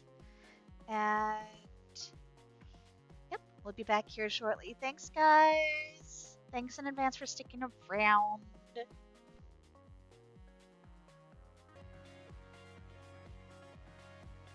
Alrighty, we are back. Y'all, thank you so much for your patience and for sticking around to pick up where we've just left off before our break. Sorry, I know it was a little bit more than 5 minutes. Sorry, guys. Okay, let's go ahead and continue with this. It worked the first time, right? I bet that's where all the nefarious stuff is kept anyway. Maybe Graves is a hapless idiot caught up in someone else's plan. Maybe I'm supposed to think he's a witch, but it's actually someone using him as cover. Wouldn't that be messed up if it was one of the other workers at the cafe? I can't see any of them as the masterminds type, but what do I know? Well, I suppose I should prepare myself for some snooping.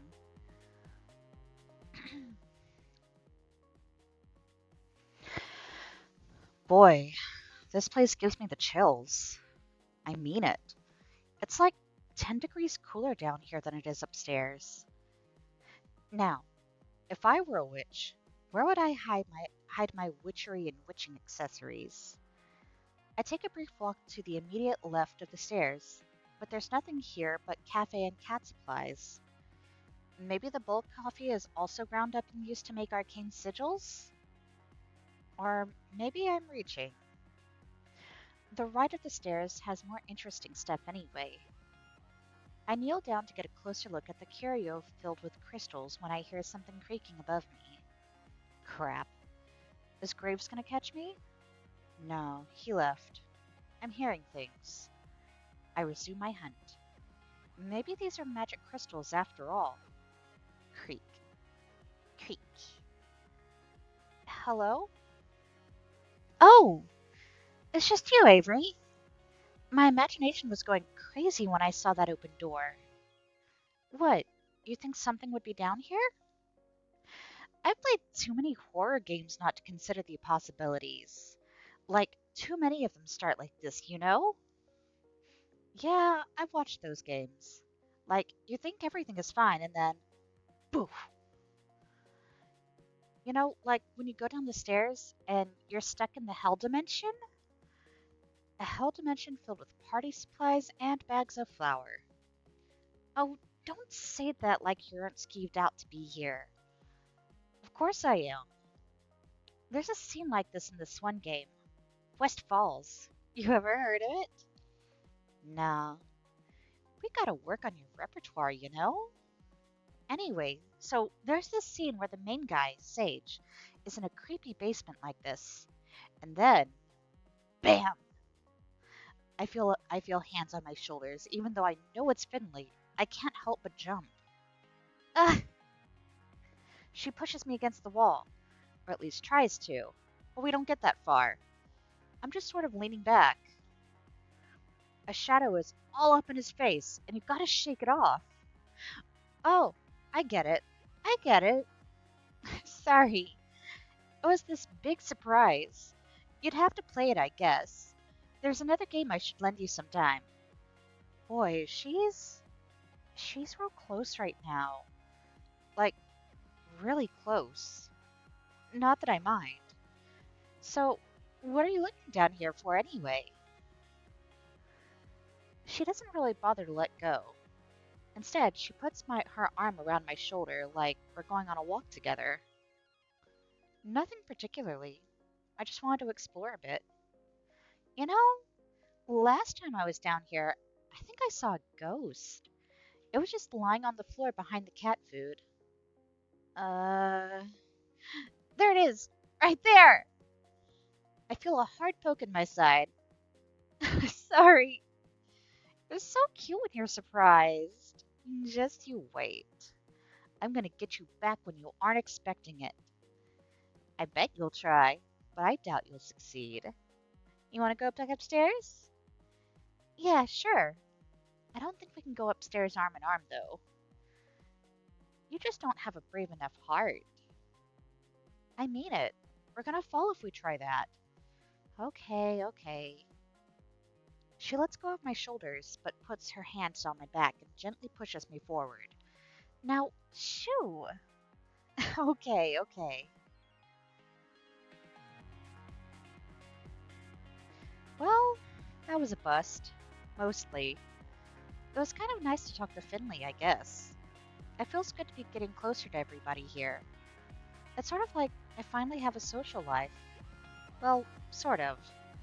I guess I'm still hanging out with a bunch of cats one way or another. Back to the drawing table on this curse business, huh? I drift from person to person, helping everybody with what they're doing for a while. But eventually the urge takes over. I just want to play with cats.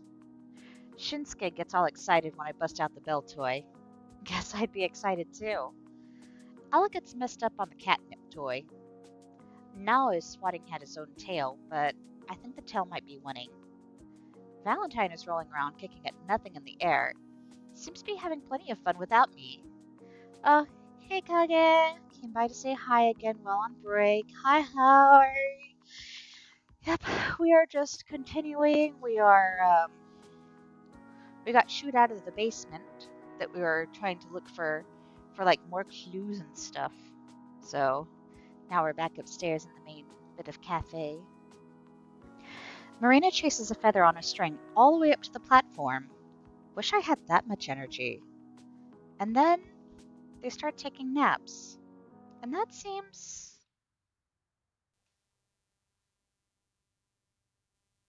Oh? Oh, is it gonna happen? Will someone please exhume Avery from that pile in the corner? Huh? I jump with a start. When did I fall asleep? Good morning, sleepyhead. Why is there garland on my head? In fact, I seem to be covered in cat toys. What the heck? Well, we tried to wake you up. With catnip? What is all this? Finley. What? I just put a mouse there to see if you'd wake up, and then you didn't. So I put another, and another, and another. I got some really cute pictures of it. Oh my God, don't put those on the blog. Why would I ever do that? I fling a catnip toy at Finley as hard as I can. It ricochets off her head. Uh, Ow! Hey! Okay, okay. They won't go on the blog. Good. Today. No. Finley, be nice. All of you, stop distracting from the matter at hand. Dinner has arrived. I thought you were actually going to make dinner, not just order takeout. We usually order takeout on off days. It's nice to get a change of pace and try some of the other restaurants around here. And there are fewer dishes to wash. The cuisine du jour is brought to us by the Thai restaurant downtown you all so enjoy. Avery, I believe you will be experiencing their splendor for the first time tonight. What did you get? You didn't ask me what I wanted from the menu. I did, actually. You mumbled something about pad thai, then rolled over on top of a bunch of cat toys. Well, I mean, that's what I would have wanted anyway, so I look over to the tables, and it looks like they've pulled them all out into a corner, all together into one long row again.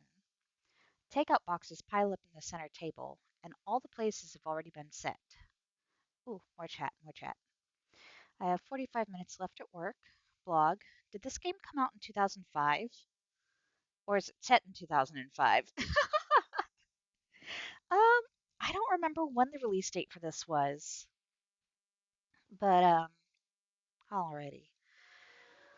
Bon appetit, my dear employees. And the pack descends on the takeout boxes. After some sorting, we're all settled with our respective food and we sit down for dinner. Graves takes a seat at the head of the table.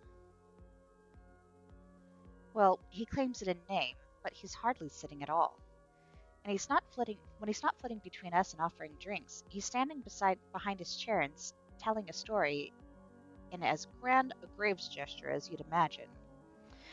When when I was in college, none of you would have recognized me. What? Did you take a break from your goth phase? You go grunge for a while? I would never break style. No. In fact, if anything, I suppose you'd say I was more goth then. I had long black hair and I wore such elaborate makeup. If anything, that sounds more on brand than you right now. Why stop? I can't imagine how much time. You can't imagine how much time that took away from my day. I have a business to run now, after all. Dad showed me off a photo once. The one of you with your bandmate. Who? The guy with the mohawk? I don't know how he got such a huge hog. Ah, yes. That was pure witchcraft, that hair. He's doing it on purpose, isn't he? With the witch jokes. Wait. You were in a band? Are you really surprised by that, Landry? Come on. Everybody was in the band in the 90s. I don't recall that stereotype, but yes, I was in fact in a band. I bet it was called like Masters of the Night or something like that. No, Avery, it was not. I'd thank you to give me more credit than that. Nah, more like Nightly Nightshade or Dark Carousel. No. Or Sorrows of Blood. And Haze. You are all so cruel. You have to tell us the real name, or they'll keep going. Oh, I mean, who blogs anymore? It's all Facebook. Yeah, and yeah, there are other things. Okay, definitely sounds like mid 2000s here. I mean, it's called HustleCat if you want to look it up. Or what I could do. Hold up. Store page. When was this published? Um, do, do, do, do, do, do, do, do, do. Come on. Oh, no published date on the store page that I'm seeing. Oh no, there it is. Oh, release date was 2016. Yeah. I refuse to enable this slander. It was Zydercoven with an X. Freeze! What? How do you spell spider with an X? Goth willpower. You're kidding me. They had a song that was called something like Rose Baptism. I only remember the parts that weren't in French, but no, no, no, no. It went something like, no, no, this is treacherous. My own pupil betrays me. Trapped within my own mind, something, something in French. My will dissolves to blood, the soul's red rind. Life is but a march toward death. Right, Graves? Graves isn't listening to us anymore. He's pacing around and mumbling in agony. How do you know all this, Reese? Graves and my dad went to college together. I went to their shows. He met your mother at one. Uh, he met your mother at one of them, if I recall. You have me to thank for your very existence, my boy. Ugh, don't put it like that. Everybody's laughing and having a good time. Even Graves is being a good sport. This is nice. I wonder how long they've been working together. They're all like a big family. Graves is a lot more charming than I thought. He knows how to work a crowd at least. I'm starting to get it. I guess this is why nobody's all that mad at Graves, even though they're going through this weird nonsense. He's kind of like everybody's weird but benevolent uncle. We all chat over dinner, then coffee, and before I know it, the sun is totally gone. How long have we been doing this? Shoot, I better get home and feed Mochi before he throws a fit. He gets real passive aggressive when he's fed late. It is quite late. I'll take care of all the dishes and sundry, so please relax and prepare yourself to face the day tomorrow. Yeah, I guess we all better get going, huh? Later. Mason's already headed out the back. She barely even turns her head when she waves goodbye. All right, everybody, see you tomorrow.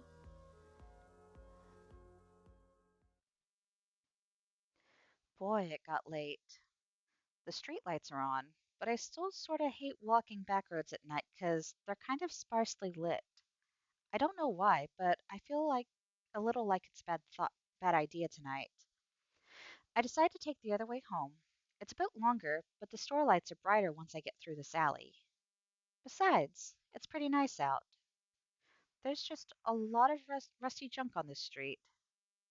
Did someone dump their crappy old bike here? Rude. How long has it been there? It looks like it's been around for years, but I don't remember seeing a messed up bike like that yesterday. I should be more observant. Graves should complain about it to someone. It doesn't make the walk to the cafe look good to customers. I can't shake this creeping feeling crawling up my spine. This is a quiet neighborhood. I've never felt this something. Something feels different. Off. Eerie. I haven't been getting much sleep lately. I could be imagining it. I don't know. All I know is that I want to be home. There's one other person on this street. Doesn't look like he's going anywhere. What is he doing? This is a weird place to loiter. Is he lost? I should offer him directions. As I get closer, He whips his head up and stares me down in an intense gravity, threatening to root me in place and allow the chill in my spine to sink its claws in. I sever eye contact and hurry on my way. Never mind, I shouldn't talk to him at all. Maybe I should have crossed the street to avoid this, because I seem to have his attention now. Out of the corner of my eye when I pass, I see his head move to follow me. I walk faster. Okay, maybe I'm exaggerating, making things up, but I'm not about to stay and find out what his deal is. Yikes. I feel like he's still watching me, but I'm not going back to look back to find out. I walk even faster. Yikes. Maybe I'm making a mountain out of a molehill here, but that was creepy. I'm gonna stick to the back streets after all. I better go take care of Mochi before he jumps through the window and attacks me for food. I head upstairs, and the rest of the night is pretty quiet. No more weirdos on the street, just the four-legged weirdo that lives in my apartment. But it turns out if I'd stuck around, I would have seen the man continue on his way. I would have seen him take the back alley all the way to the cafe. I would have seen him stare in the window of a cafe for the long time, then up to the third floor. I would have seen him leave a trusty handprint on the shutters of the building across the street. Ugh. Graves pops in and out of the cafe like a stray cat over the next couple weeks, never staying for long. I still don't know what he's doing when he's gone. The days come and go, and we settle into a routine. Everybody shows up and does their thing. I'm getting better at my job, and I'm getting better at some other stuff too. Hey Mochi, check it out. Mochi opens one eye and thumps his tail once against the side of the couch. I'm almost totally sure he understands me now somehow. Look. When I talk to him, it's not like I'm talking to a sentient pillow anymore. Welcome back, Liz. He actually acknowledges what I say and responds. It's not that weird to talk to your pets anyway, right? Nothing much. Just going through game. I mean, it's not like he's literally talking back to me. That would be weird. I set two cola cans next to each other, then take a step back. Are you watching? You better be watching. Muh. Okay, here we go. I concentrate and... The cola cans flutter apart into long ribbons, like potato peels. They collapse on each other and form a jumbled mess of aluminum. There's some soft crunching while the ball of soda can wobbles around a bit. Shapes begin to emerge from the ball of aluminum ribbons. Arms, legs, ears. Then, before you know it, ta-da! A soda can sculpture of a cat. It's you! Mochi makes a little huffing noise and closes his eyes. I set the cat sculpture aside with all of the others. What? You don't think it looks like you? You're the worst audience. I'm gonna show this to the guys at the cafe. They'll appreciate it. I think I feel comfortable enough with my... magic? I guess I might as well call it to bring it up to everybody. I can demonstrate it now after all, so it's not like they have reason to not believe me. Ooh, more chat. Where's Nep? I don't know. I'm guessing that Nep is just doing Nep things today. At least that's what makes the most sense, you know? But thanks for the lurk, Liz. I appreciate it. Yee. Lurk, lurk, lurk. Lurk, lurk, lurk. Okay. The real problem now is figuring out how the heck to bring it up. I'm going to mull that one over for a bit, but I suppose a day or two more of planning won't hurt. I should start getting ready for work. I had a couple days off, but I've still been going in to hang out with everybody almost every day. What can I say? I really like everybody there. Some more than others. Okay, one especially more than others, but whatever. But again, first things first. We'll worry about the cat situation, and then I'll worry about the cute coworker situation. I grab my keys, smush my face into Mochi's to say goodbye. He hates it. Then head on my way. Mer. Just mer. Like, mer. I don't know. Oh, the bike again. I haven't seen any trace of that creepy guy since I saw him a while back. So I've started trying that other route to and from work when I need to change the scenery. It's not a great change, to be honest. There's still a lot of rusty junk lining the road, and it feels like I see more every time I come down this way. It's so deliberately placed that there's no way it isn't on purpose. There's a stack of old car parts that looks almost like a tower if you look at it the right way. It's almost artful. Today, though, there's a different addition to the walkway. Graves? He's right there, very much human, standing over the rusty, decrepit bike. He's so lost in thought, I wonder if he even notices I'm there. Graves? What's up? Oh, oh, Avery. Just assessing the litter around the cafe. Yeah, it looks like someone's been using this walkway as a trash dump. So they have. Do you think it's one of those shop owners around here? I know the culprit. The true matter is to properly deal with its disposal. That's not our job. If you know who it is, make them do it. Regretfully, I do not believe we can stop him. He looks so serious. I mean, I can't blame him. This is an eyesore and it's probably hurting business. What a jerk. Who is it? Nobody you know. Don't worry about it. Well, I guess if he's not going to stop, we should just start cleaning it up. I'll help carry some of it. I roll up my hoodie sleeves and reach out to grab the rusty bike hand. Graves' hand. His fingers coil tightly around my wrist, so quickly I didn't even see him move. Don't touch it. His eyes hold an intense stern glow as his stare bores into me. For just a moment, I feel that chill claw up my spine again. Uh, okay. Sorry. Forgive me. It's too dangerous to do this without the correct procedure. You haven't learned enough yet.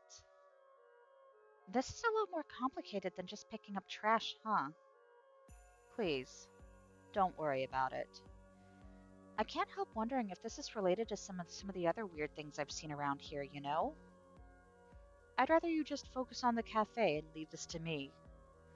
Please don't worry about it. You're so opaque. I seriously don't get you at all. I've been hearing that since before I could speak. I'm used to it by now. I wish you'd just tell me straight up what's going on. Consider it a management problem. How is the job treating you? You do enjoy it here, yes? Well, maybe if I had a boss that told the truth, it'd be easier. No to be so no need to be so contentious. I'm just doing the best I can. I truly am sorry for the mess, Avery. I'm not the one you should be apologizing to. Talk to the rest of the staff about that. Best case scenario, this will be dealt with soon, and we can all forget about it. And if the best case doesn't happen, then we'll have a new bridge to cross. Well, you'd best head in. Wouldn't want to be late after all. You gonna write me up or something if I am?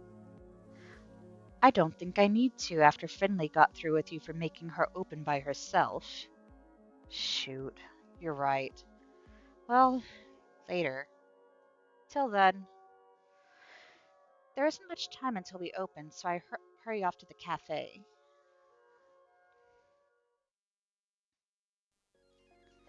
Avery, there you are. I was starting to get worried.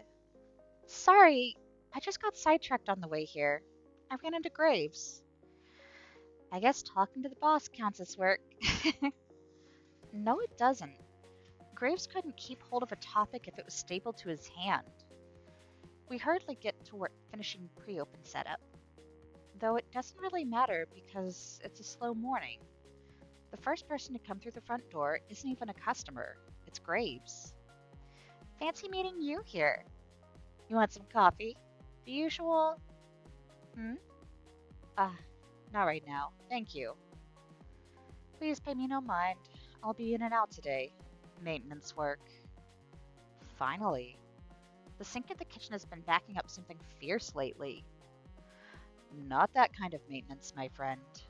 Security improvements. He blows through the building and disappears through the back door as quickly as he arrived. Reese watches him go and takes a few wavering steps towards the door before deciding against it. I guess even Reese can't outboss the boss. Security improvements, huh? What the heck is that supposed to mean? That was weird. Well, back to work, huh? Yeah. It's hard to focus on work when I can see Graves pacing back and forth in front of the big glass storefront. Luckily, it's a slow day, so I can excuse myself every so often to peek in on him. I think I just saw him bury something under a loose tile. At one point, I dip my head out to see what he's doing, and he's just standing there, staring at the wall, tracing a picture on it with his finger.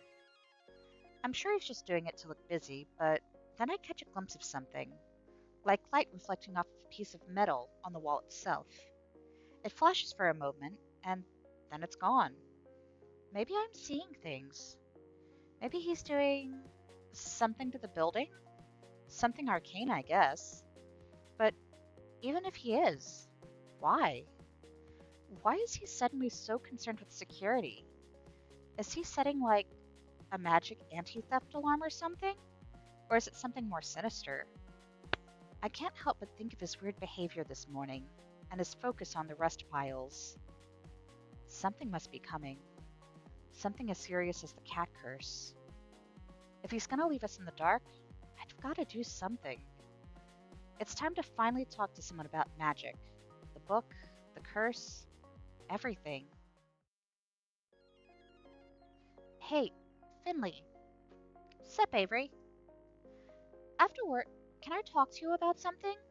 It's really important. It'll only take a minute. Oh, I... Sure. Why does she seem surprised by that? Her cheeks look pink. I guess from surprise? I hope I don't worry her. Sorry, I didn't mean to startle you. It's just something that I've been thinking about for a while and... Why don't you just tell me now, sweetie? She places her hand on my shoulder and gives it a squeeze. What was I gonna say? I, um, uh, oh, oh yeah. It's about the curse. It'll take a while to explain, but I think I figured out some of it. Oh, wow. Okay, sure. The curse, of course. Yeah, is that okay? Yeah, yeah. I'll clean up and then we can meet in the basement. Thanks a lot. I'm dying to tell Finley more about this right now, but it's better to wait. I don't want to be interrupted. It's important to me that she hears it first. With all the jelly donut stuff, I think she deserves to know what's going on. Besides, I feel more comfortable talking to her than anybody else. I hope she doesn't get upset. I've never seen her lose her temper, but I don't think I could bear to have Finley mad at me. But she did just seem a bit disappointed just now. Must be my imagination. Yeah, I'm imagining things. I better just get back to work. The rest of the day feels like a week, but we get there eventually. I notice Finley sneaking peeks at me the whole time. Judging by the looks from everybody else, they noticed too. The creepy basement seems like the best place to do this without the others snooping. I mean, not that I don't want them to know sooner or later, but you know. I still don't really like this place. It's chilly on top of everything else. Avery? You down here? My heart jumps. Yeah! Then there she is, right in front of me, standing really, really close. I'm staring back into Finley's expectant gaze. This is a little daunting. Okay, so, okay. There isn't a way to say this without it sounding weird, so I've been studying magic. And listen, you can't get put off by that when you've accepted the curse as a basic thing. But I found a magic book down here, and I started reading it, and I've been learning a lot. But I can show you. I can do. Finley, can you grab me a soda can? An empty one? Oh, yeah, sure. She slips back upstairs, and a few minutes pass. And then a few more. Catch! Clunk. Or whatever word you'd use to describe the sound of an empty cola can makes when it's thrown down a flight of stairs. You were supposed to catch it. You have to give me more of a reaction time. I don't think it would have made a difference. Sorry, that took a while. I couldn't find an empty can, so I took one and chugged it. I brought you one too. She hands me a full can of cold cola. Oh, thanks. I can do with one though. I can do it with one though. Getting the words wrong all over the place. All right, here we go. I focus my attention on the can. It's just like I practiced. I've never had a non-cat audience for my magic before. Maybe I should ask Finley to transform. The can wobbles. It pitches to the side and unpeels like an orange skin. Holy crap! I can't keep my focus, and the can peel flops to the ground and escapes the cement. You were doing that? Yeah, but I messed up. Gotta try again. Okay, I'll be quiet this time. I unfocus my eyes again and get back to work. Spikes, petals, twirls come out of the aluminum. I lean down and pick up the soda can rosette that I've made. Ta-da! You're a wizard, Avery! I hand it to Finley. She considers it appreciatively, then clips the flower to her shirt. I think the correct term is witch. At least, according to the book, it is. Sounds like witches are everywhere if you look hard enough. It was definitely one who cursed you guys. If witches are real, Graves is doing a real bad job throwing people off his trail. She gestures to the standee looming behind her. A witch on a broomstick? Really, Graves? Does he think he's hiding in plain sight? So do you think he's really the one that put the curse on us? I did at first, but now, I don't know. He could be a bystander. Either way, he isn't going to help us, so we have to do it ourselves. So, are you going to teach me how to do that? I'll do my best. But we shouldn't do it here. Graves might catch us. I don't want to risk it if he's actually the one behind this. Ooh, your place or mine? I have the book at my place, so want to come over? Wow, you're so forward. What? No, that's not what I meant. I'm just teasing you, you dumbo. Can we order dinner? Yeah, I know this great place, Pizza Lloyd's. Have you tried it? You and pizza. You're such a typical nerd. Stereotypical. I'm not a nerd. Uh-huh. I'm not. Yep. Come on, let's go. She takes my hand and leads me upstairs. We hold hands until we reach the property perimeter. All right, don't look. I step forward, keeping my eyes facing ahead the whole time. A moment later, a calico sits right next to me. She looks up like she's expecting something. It'll be a lot faster if you carry me, you know. My legs are kind of stumpy. Oh, you're right. I haven't actually, you know, held any of the coworker cats. It feels like a big invasion of privacy. Like, that's the type of thing that you only do after you get to know someone, right? But, hey, she asked. I scoop her up in my arms. It feels... Well, it doesn't feel different than holding any other cat, to be honest. I feel like royalty right now. Onward, my foot soldier. Yes, Highness. That's cute as fuck.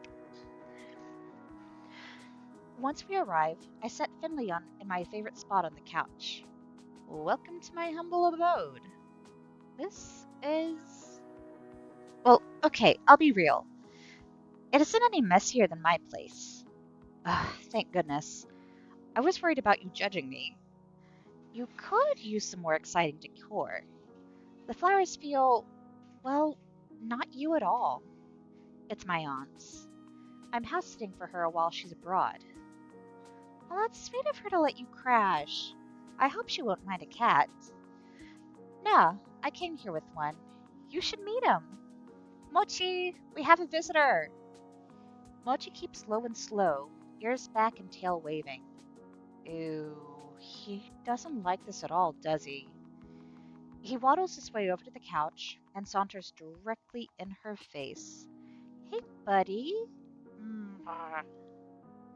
Mochi sniffs her nose, then jumps in what I assume is the cat version of surprise. He backs off, tail thumping wildly, and stares through tiny pupils. Mugh.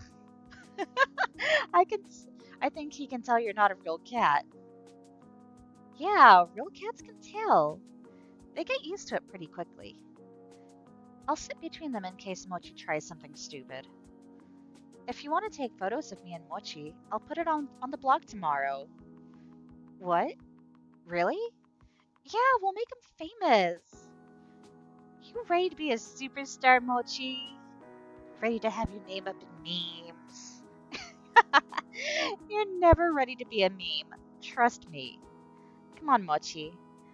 You can get internet famous and I'll sell shirts with your face on them. I scoot off the couch and pull my phone out of my pocket. Finley leans closer to Mochi, who regards her with suspicion. Stay still and look at the camera, sweetheart. For me.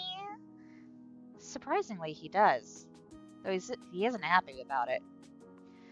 I snap a couple of shots of Jelly Donut leaning on Mr. Grumpy Old Mochi.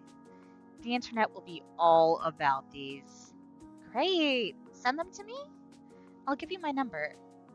Oh, sure. She recites her number. I save it to my phone and send the pictures. You don't have it with you, right? I don't know where you'd keep it. It's at the cafe today, but sometimes I do. It just kind of disappears, like all my other stuff. I don't get messages until I turn back.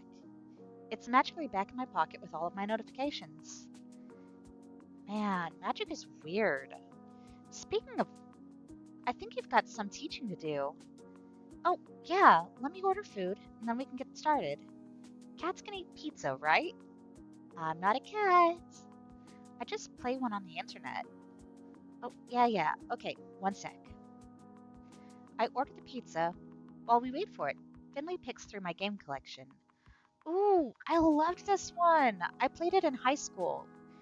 She nudges a jewel case off the TV stand. It clatters to the floor face down. Oops, I forgot I don't have opposable thumbs. Yeah, that's one of my favorites. It came out my freshman year, and I've replayed it like once a year ever since. You should bring the system to the cafe sometime. We could have a tournament. Is there even a TV there? Graves has one. We could set it up there. That sounds fun. Does anybody else at the cafe even play games? They're just foot soldiers. Mere fodder before we clash in battle. Ruthless. We chat until the pizza arrives. You're gonna love this. I set a plate on the one of the nice floral ones for Finley. I grab mine directly from the box. Bon appetit. Oh, do you have any hot sauce? There might be some. I root around in the fridge. There's a whole bunch of probably expired stuff, but Tabasco's still good at least. Here we go. Great. Can you, put some on the pizza for me? Opposable thumbs, you know? You got it. Tell me when to stop. I shake the bottle over the slice once, twice, then pause. That's enough, right? Oh, come on. More than that. Okay. Shake, shake, shake. Shake, shake. Wow, still? Finley must have taste buds of steel. Oh, I think I see where this is going. I think I see where this is going. That's good. Thanks. Watching a cat try to eat pizza is, well, it's not pretty. I can tell she's trying, but the way she lunges for bites, all hunched over the slice, it's not the most graceful thing I've ever seen. Oh my god, don't look! This is embarrassing! Sorry. I take my slice to the kitchen. Ugh, Mochi's eating in here. That's way worse. At least Finley understands the concept of manners. The way Mochi mashes his face into the kibble is just plain grotesque. I should make myself useful. I walk back to the living room and pick up the grimoire before I flop onto the couch. Okay, so I'll go over the basics while we eat. Then we can try some things out. It says here there are basic things that every witch learns. Usually stuff with borders and turf, blah blah. I haven't looked at that part much, but the real power of magic comes from a source that's unique to everybody. So we have to find what moves you to magic if we want to get started. What was yours? It's kind of hard to explain. I'm not sure I really understand it, but I can sort of feel it in my gut, you know? I had all this stuff lying around, so I started to play with it, and here we are. So, base your magic on trash. Well, when you put it like that. No, I think it's cute. I think that's really resourceful. Want me to show you how to do it? No, that's okay. Thanks. I'll think of my own. We sit for a while and read the book together. I show her how the cipher works, but it's still up to me to move it along the page. Opposable thumbs. There's basic stuff we can go over together. Things like protection spells, hexes, you know, witch stuff. Okay. Let me try this one. It sounds basic. Finley places her paw on my arm. Her little nose scrunches up in concentration. Just seconds later, I feel a fizzy sensation in my sinuses. Ugh, soda bubbles? Ugh! That's the worst! Who would even come up with that? Somebody who's real bad at coming up with revenge plots? We trade stupid tricks back and forth, giggles growing with each one, until we're both doubled over laughing. Mochi's huddled in his bed, paws over his ears, and his eyes squished shut. I see you trying to ignore us. He testily thumps his tail as Finley and I read and joke into the night. Lighten up, buddy. There's a paw on my shoulder, gently batting at me. I feel the little bean toes touch my face. I grumble, but the noise does nothing to deter the offender. No, Mochi, no. I roll back to face the back of the couch to shut out the insistent pawing. The couch? I slept on the couch? Oh, yikes! I'm still in my clothes from yesterday. That means Avery, it's me. Oh crap, did I leave you stranded? I was sleeping right there, kiddo. You were out like a light. Oh, did we sleep like spooning or something? Does it count like this? I wrestled Mochi for an arm of the sofa. That's a comfy spot. Oh. Anyway, can I use your computer? I want to check my comments. Sure. How are you going to use it? Can you type like that? Watch me. I scoot the laptop toward her and hope I didn't leave the tabs open to something stupid. I guess not, because she doesn't react. You've got one of those new ones where the keys aren't raised up. This makes it so much harder to type. She paws the trackpad slowly, but surely opens the browser. It looks like she's scratching at it. You do this often? Yeah, I prefer to do it from work for obvious reasons, but I check my comments from home sometimes too. Graves gave me one of those old chunky keyboards. Makes it easier to type, you know? Does Grave, go to your house? Sometimes. He does for all of us. I gave him the key a while back so he can keep the place from falling apart. He stops by from time to time. Is that what he's doing during the day? Probably.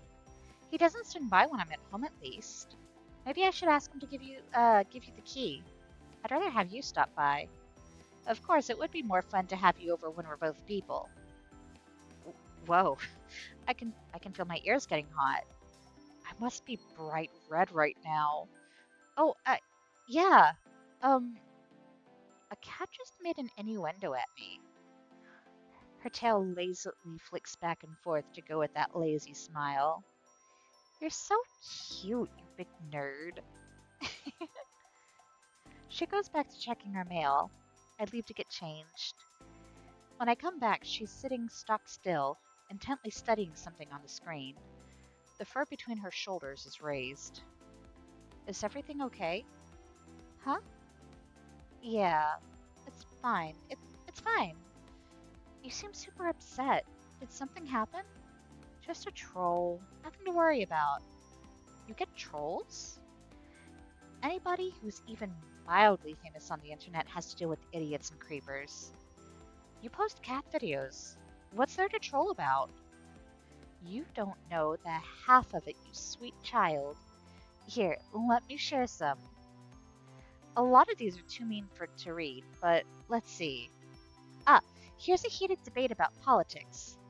Here's one about how ugly calicos are, but insists certain women are uglier. All from a video where Jelly Donut balances 3 donuts. Oh, here's one of my nail art tutorials. Ugh, I hate that females wait.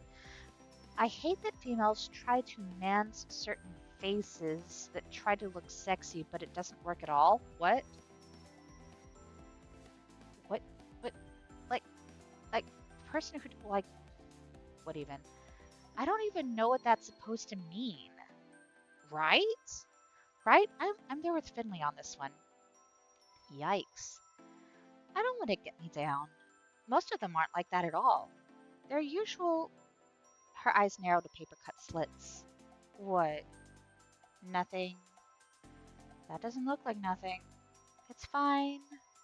She scrabbles furiously at the touchpad, but not fast enough to keep me from seeing. And the moment before she hits delete, I see, I'm coming to see you. What was that? Who is that? I don't know, some internet weirdo. It's fine. Don't worry about it. Easier said than done. It's okay, Avery. Nobody ever does anything. They're just full of hot air. Sexist, racist, homophobic, transphobic, hot air. I don't really feel comfortable by that. Let's talk about something else, okay? We're gonna be late for work if we just sit here and debate trolls. She's right. It's getting late. What a scandal. We've all come together, me in your arms. I'm putting you down before we cross the threshold. Can't carry me as a human? You've got those scrawny little noodle arms, so I guess not. These are not noodle arms. Bet if you arm wrestled Mason, she'd rip your hand clean off. Okay, but is there anybody at the cafe she couldn't beat? Well, Landry maybe. Nah, I don't think he'd win. Let's get them to face off. We'll take bets. I like it.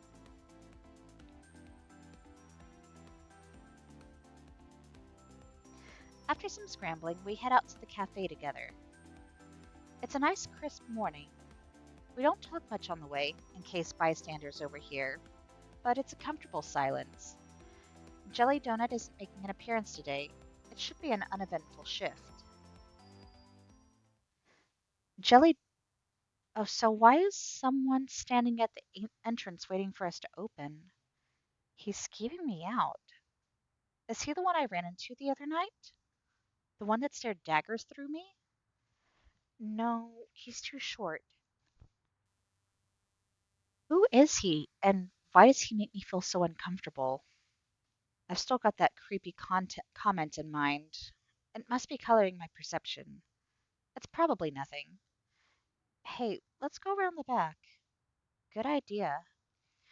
We sneak around the corner, but not without being chased by a cold stare. I set Finley down once he's out of sight. She steps over the threshold. I get a bad vibe from that guy.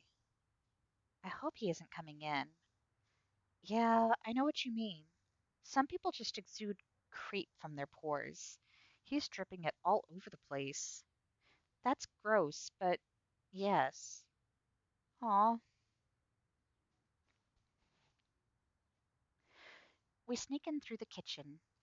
Mason watches us with an expression I've never seen before. Well, on her at least.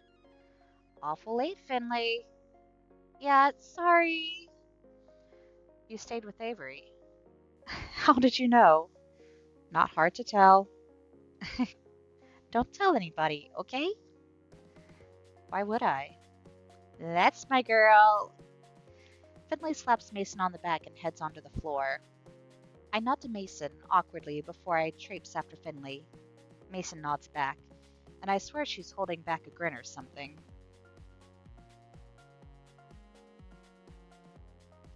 Hey, yeah? You sure about going out there with that guy? What guy? The one hanging around outside. What if he's that internet weirdo? Let me take your shift. You can take it easy. Nice of you to offer, but I'll be fine. If I let some commenter get me down, I might as well give up. There's always going to be creepers. Anyway, how do we even know he is? Maybe you're jumping to conclusions. I'd rather you be safe, honestly.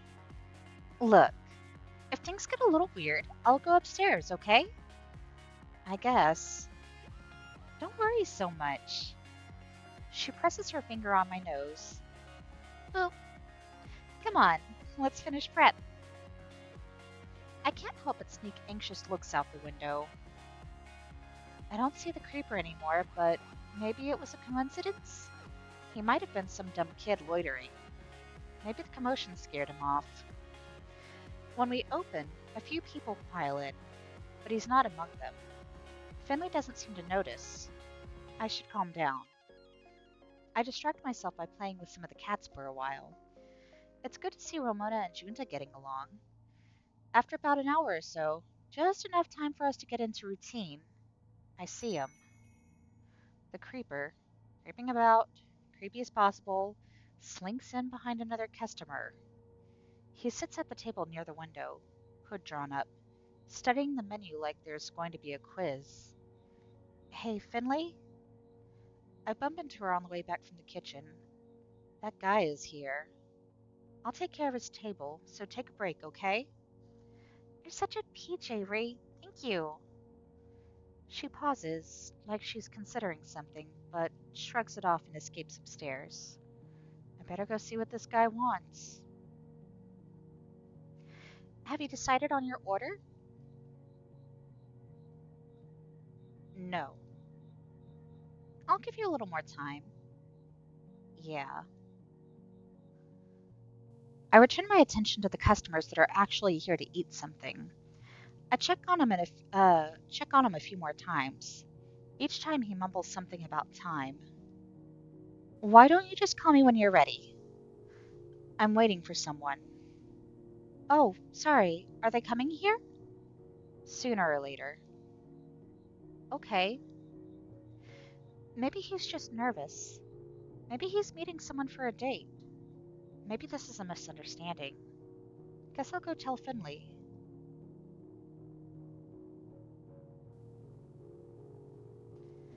I'm technically not leaving the floor unsupervised since Reese is down there. On cat detail, but down there regardless. He can keep an eye on things. Oh, there's Finley sitting at her laptop with a cup of coffee chatting with Hayes as he cleans the pastry counter. Hey, kiddo. Hey, I think the coast is clear if you want to come back. Sure, thanks for keeping an eye out. You're my knight in shining armor. She heads downstairs, coffee and laptop momentarily abandoned. Finley told me you're looking out for her.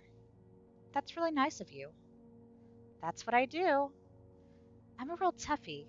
I'll save you from weirdos if you ever need it. Do do you think I'd get weirdos? I guess I did more harm than good planting the notion in his head. No, it was just a hypothetical. I'm sure you're fine. Okay. No, I mean it. You're too nice for that. And Finley isn't? No, that's. You know what I meant. Sorry. No, don't apologize. Someone's voice is. Someone's voice rises to an indignant shriek. It's coming from downstairs. Eh. You think you're hot stuff, huh? You think you can manipulate men? Oh crap. Oh crap. What? Did I stutter? I'm telling you to get your ugly face off of Neko Neko. We know where you work, and if you keep using some cat to get famous, there's going to be problems. I thunder downstairs. A few cats hear the noise and dive into their hiding places. Everybody's staring. Finley's trapped between the sky and a wall. Is he reading off a cue card? What's going on? Is there a problem? Avery, This isn't your problem. I believe it is. Avery, it's okay. I don't have to, but I'm gonna. Look, dude, if you don't leave, you're gonna have problems. Oh, so now you're threatening me? You wanna fight? Right here in the middle of this cafe? This is what guys like me have to deal with? I show up to express my concern, and she sicks her white knight on me. That's what women are really like? I don't want to hear that from you. You started this. I started what? You're the manipulating guys to get what you want, and I'm gonna stop it. His voice raises with every retort. The longer we talk back, the more he digs in his heels. I have a feeling this will only get worse. You're going to have to leave. Because I have an opinion? You can't censor me like that. Ugh, what should I do? Maybe I can intimidate him? I stare him dead in the eyes and roll up my sleeves. What? I hit a nerve? The second you hear stuff you don't like, you get violent? Typical. If you keep threatening me, maybe I'll hit more than nerves. Is this gonna be a fight? Finley's clenching her fist hard enough that her fingers are turning pale. She's gonna deck this guy. Leave Avery out of this. Get out of here. I've never heard her so angry. Her voice is low, like an angry cat's growling. Wait until I write about how you threatened me. I'll make sure everyone sees it. A hand settles on his shoulder. Its fingers splay out slowly and deliberately dig in. Get out. Oh, it's Mason. Thank goodness. Who the hell are you? Security. Get out. Or I'll make you. She gives him something I've never seen Mason give anyone. A smile. A twisted, crooked, malicious smile. Do it. Tell them about the hell beast at a cat's paw. Love to hear what they say. They can come see me too and tell me to my face. Got a special greeting for all of you. You're all horrible. Then get out. I'm going. Get your hand off me. Mason nudges him and he rushes out the door as if chased. You two. Kitchen. Finley is silent, biting her lip, eyes smoldering. I nod and march into the back. Hayes, Reese, cover the floor. Right.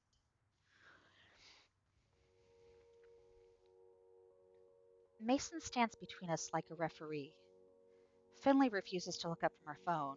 Her thumbs furiously fly across the screen as she types. So that really was him.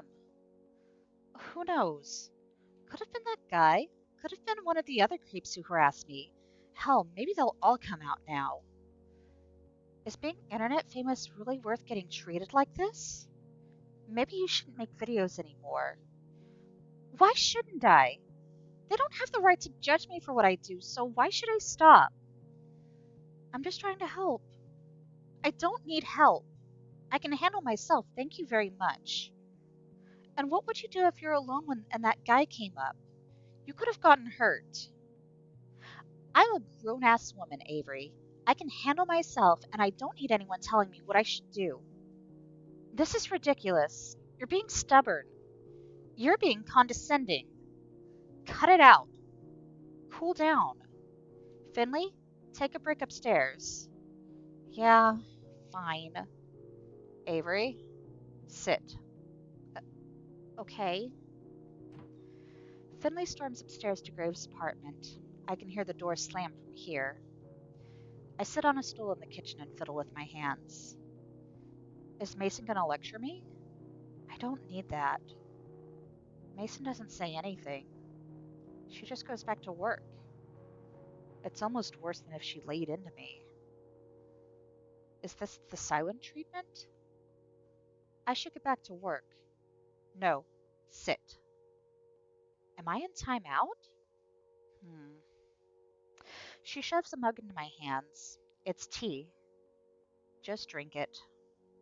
She scoops another mug off the table, then disappears upstairs. I draw in slow breaths of the tea's flowery scent, but it doesn't settle the anxiety lurching in my gut. Okay, Avery, breathe and drink your tea. Calm down. But the look on Finley's face, the look on that creepy jerk's face, they keep popping up. A lot happened in so little time. How many times did I screw up during that flurry of panic? Mason returns empty-handed. She goes back to work. The rhythmic sound of the knife hitting the cutting board is soothing. Neither of us talk. When I start again, it's more to myself than anything. I did the best I could. I just wanted to protect her. Is that your job? Oh, she answered. She and Finley are pretty close, so I guess it makes sense that she's getting involved. Well, no. Big difference between protecting and acting like a parent. I don't get it. That's a start. I don't get that either. Look, just cool off, then go talk to her. Okay. Take this to table 7. She dumps a tray in my hands. Oh, so now I can go back to work? Break's over.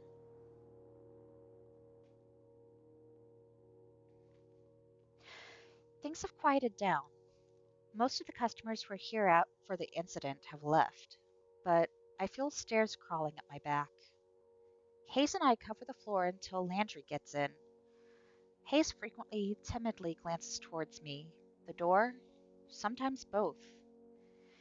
He pulls Landry aside and whispers something, telling him about the confrontation, no doubt. After that, I notice Landry keeping a sharp vigilance toward the door, too. And then his vigilance starts to creep onto me. Something on your mind? Hey, Avery, um, have you seen Finley since this went down? I hope she's okay. No, I haven't. I know Mason went to check on her, but that's good. How are you? You okay? Yeah, I'm fine. Probably should have just punched the guy. I'm glad you didn't. If he comes back, you leave him to me or Mason.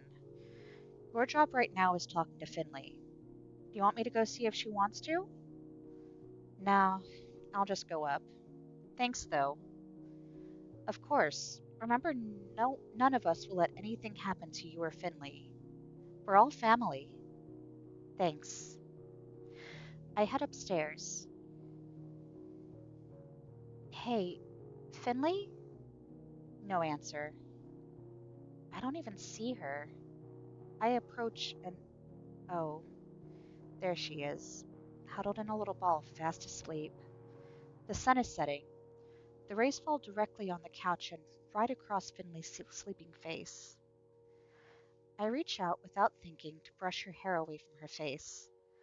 I hope she hasn't been too upset.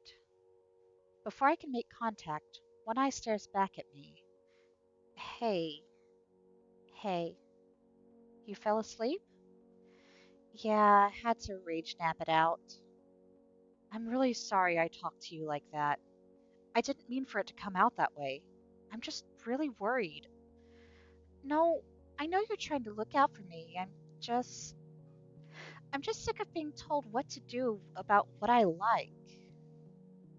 I understand. I would too. I just, really, what happens if that guy comes back? Or another one? Maybe you're right. Maybe I should get out of the public eye, if this is what I get for it. I mean, I think that'd be safer, but maybe I'm too stubborn. When I was a kid, I wasn't really good at anything. My grades weren't great. I sucked at sports. I didn't have a lot of friends. I tried for theater, but I always got the ensemble parts, never a speaking role. I know it sounds silly, but this jelly donut thing was an opportunity. I threw it out there, and it got really popular, and that made me feel great.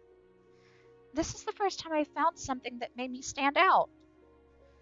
But I didn't think about not all the attention is good attention, you know? Is this the kind of attention I'm going to get? No, I don't think so. Until now, everyone's been really happy to see Jelly Donut, and they're happy to see Finley. The other day, a customer asked about your makeup videos, and even if it was, I know you're more than that. If I gave up, would they move on? If not me, would it be someone else? I don't like dealing with this, but I don't want to give them what they want either. I'd rather keep doing what I want to do. If that's what you want, you won't be alone. You've got Mason and Landry and me. You're right, I do. I feel her arm touch mine. I can also feel my face heat up. I'll be your bodyguard. I'll chase off anybody that tries to give you trouble. Oh, really? She gives a gentle and low little laugh. Why does it make my heart skip? I'd get someone more intimidating for that. Oh, yeah, you're probably right. I had something different in mind for you. Yeah? Yeah. She places her hand under my chin and tilts my head forward. I manage to get my senses together with just enough time to close my eyes before our lips touch. It's quick, but even after she pulls away, I can still feel the sensation. I feel my pulse rushing through my body. I lean forward and give her one more quick peck to return the favor. Did, did that help? Am I helping? She laughs and turns away, tucking her hair behind her ear. The tip of her ears are tinged pink, and it's unbelievably cute. She's just as flustered as I am. Thank goodness. Yeah, it did. But I also have a favor to ask. I have an idea. Can I come over again tonight? Oh, yeah, sure. Okay. Although, I. Won't you be a cat? I mean to study magic, dummy. I want to practice with the grimoire. Yeah, of course. This time, let's get a Hawaiian pizza. Can we please get something else? Oh, yeah, sure. Okay, y'all. So, whew, that mm, that got a little bit heated for a moment, y'all. Ooh, is it just me or like do we need a moment? I think we might need a moment. Let's at least drink some water and turn on the lamp.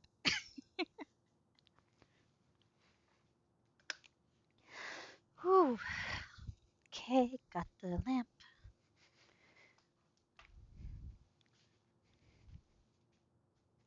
But yeah, woo. Story, y'all. Let's get back to it. Landry is really apologetic that he can't escort us. Mason is pretty worked up about it too. She even stays late to see us off. I carry Finley, Jelly Donut, home. We move a little faster in case that guy decided to stick around. It's a pity Graves isn't around. He could have walked with us. Yeah, I haven't seen him in a while. I hope he's okay. I'm sure he's fine. You think he's lost or something? I don't know. While I was in his apartment, it looked messier than usual. There's dust on the shelves. He never leaves dust. You think maybe he ran off? If he did, he would have taken Dracula, but she's still here, and she seems lonely. I mean, she's being fed, but he usually spends more time at home. That's all. Yeah, I guess so. Finley nestles inside my zipped hoodie, both for privacy and for warmth. I look like I'm smuggling a pillow, but whatever. This is going to sound real corny, but I can feel your heartbeat right now. It's kind of nice. She curls up and rests her head against my chest. Don't get fresh. Oh my god, I'm not, you weirdo. It's comforting. We ordered Thai from that one place. Turns out watching a cat eat pad ki mao isn't any more graceful than watching one eat pizza.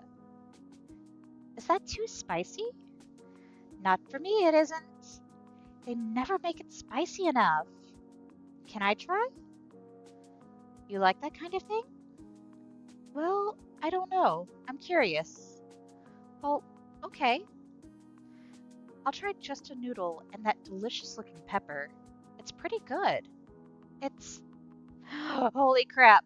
My mouth is on fire! I chug my water, it does nothing. There's gotta be something in the kitchen.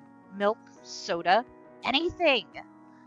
Oh my god, is that too much for you? Baby. I feel like I tried to put out a campfire with my mouth. How can you even deal? Are all your taste buds dead? No, of course not. I built a tolerist for the fine nuances of flavor. My body is too weak. No. I'm so grateful for my boring, mild pad thai. All right, let's get cracking. You have that book handy? Right here. Can I? She won't look me in the eye. Her tail twitches wildly. Oh no. Is something wrong? Yeah, are you okay? Yeah, can I sit on your lap while we read? Oh, yeah, okay, sure. Easier for me to read that way, you know? Yeah. Sheepishly, Finley crawls into my lap. I can feel her back leaning against my stomach. It's, well, I could think of a way this would be nicer, to be honest. Mochi looks on in disdain, then disappears into his cat bed. Hey, buddy, you never even try to sit on my lap. You can't get jealous now. Okay, you still have the page bookmarked where we left off, right? Sure do. So we studied together. It feels like no time has passed, so why are, why are my eyelids drooping? And then I look at the clock. Holy crap, it's like 3 a.m. We've got to work tomorrow. It's cool if you want to sleep. I'll be up for just a bit longer. I have an idea. Oh yeah? It's hard to articulate. I just have like a gut feeling. And I don't want to tell you in case it doesn't work. Oh, the same thing happened to me. Oh? Been staying up all night, reading arcane tomes and weaving your dark magics? Yeah, all part of the package. We'll move on to human sacrifices next. This yawn is too powerful to stop. Yeah, I'm crashing hard. I'll sleep in my room so you can stay up. Sounds good. Night, sweetie. Oh, oh, you too. Good night, cutie. Don't stay up too late, okay? Oh, yeah, it's so cute. They are so fucking cute. That woke me up. She's called me sweetie before, but now it feels a little more personal, you know? I like it. I swaddle myself in blankets to try to calm that down. I drift off quickly, lulled by a faint murmur from the living room.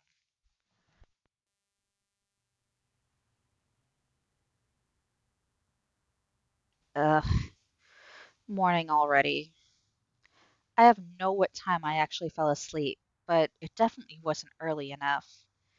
I could carry Finley in the bags under my eyes. It's real tempting to hit snooze as many times as I can afford before risk running late. About 4. But that's not fair to my guest. I should see how she's doing. Uh, oh, what happened? How is she not a cat right now? Finley, you're, huh? I'm what? Wake up. You're not a cat. Hmm? She stares down at herself, and that seeps through the sleep into her brain. She shoots up off the couch and grabs my hands. I'm not a cat! I'm not a cat! You're not a cat! None of us are cats! We jump up and down and shriek with joy. From his bed, Mochi gives us a cranky stare. Well, one of us is still a cat. But what did you do? How did you do it? I don't know. I didn't even know it happened. I spent a lot of time working with magic last night. I guess that's it. Oh, I figured out my magic and what I can do. What? Show me. It's kind of hard to show. Let's just say I know what to do if that guy comes back. I hope he doesn't. But I also want to see. I'll figure something out. But first, coffee. I got maybe an hour of sleep. You got it. Let's stop for breakfast before work. My treat. Oh, so generous. Have you been to the corner store around here? They make really amazing donuts. They're almost better than Mason's. I've only been able to shop on the internet lately, for obvious reasons. Oh, this is exciting. I can go to real stores again. I can wear all of my new outfits and other people will actually see them. You're right. I want to take you shopping with me. We look so cute together. Oh, yeah. As we walk to breakfast, Finley tells me about the type of clothes she recommends for me. I'm not too good at fashion, but I think if it's with Finley, it could be a lot of fun. We pick up a box of donuts and eat them as we walk. Finley, come here for a second. Hmm? You got a little bit of donut glaze on the side of your mouth. Hmm? Why don't you help me? I don't get it. She slips her hands around my shoulders. Oh, now I do. Well, if you insist. I lean in. Wow. I'm not surprised you're fraternizing with your little white knight. I wouldn't be surprised if you paid all of your followers with a little sugar. Eh? Finley and I drop our hands. I whip my head to the side. Yep, it's him. Your security isn't here to help you this time. Did you ambush us? There's nobody around to interrupt, so we can talk nice and clearly now. I've never been in a fight before. Not a real one, at least. I don't count the time in 4th grade I gave a kid a nosebleed by whacking him with my jacket chipper. Jacket zipper. There we go. I guess this is as good as time as any to start. You take one step closer, you scum lord. I'm gonna... Avery! She puts her hand on my shoulder and takes a step forward. She wipes the icing from her mouth with her thumb, then cracks her knuckles. I've got this. Oh, she's gonna do the thing. Normally, I wouldn't hurt a girl, but liars like you? Nope. She puts her hands in the air in a peculiar gesture. I feel power? Something around her. Hashtag locked. A gust of wind catches us from behind, smacking full force into the stalker. He stops. His arms fall to his sides. He's frozen in place. His shoulders twitch, but he can't seem to move any more than that. Hashtag Reported. A ripple of wind catches around us. For a moment, there's silence. But then there are sirens. The sirens get closer. Rounds the corner, it gets closer, closer, and I see the squad car stop right at the edge of the alley. A police officer walks towards us. We've received reports of trouble. Are you all right? This man has been harassing us. Please take him away. Is that true, buddy? The officer claps her hand firmly on the man's shoulders. I'm going to have to take you to the station. Come with me. Dumbly, he nods. The cop steers him towards the squad car. Then they're gone suddenly as they appeared. What just happened? Did Finley do all of that? She stands rigid, staring in the direction of the car that is no longer there. Finley. She turns back to me with a wild look in her eyes. They're almost glowing. That, my dear, is how I'll handle creeps. You did that? All that? Holy crap. All I can do is bend soda cans. I was really scared it wouldn't work, but it did. It worked. And we're safe. How did you come up with that? I don't know. I was just thinking over and over, like, I wish things like blocking and reporting actually worked in real life. And it was like a light went off. So this is magic. I can do magic. I'm a wizard, Avery. You already used that line. I don't care. I love it. We should be careful. I mean, when has this ever happened? Internet creeps don't just get magicked away by cops. But what if it happened a lot more often? What? Nothing, you sweet child. Don't worry about it. And give me some sugar. You want another donut? No, you dumbo. Aww. It's so cute.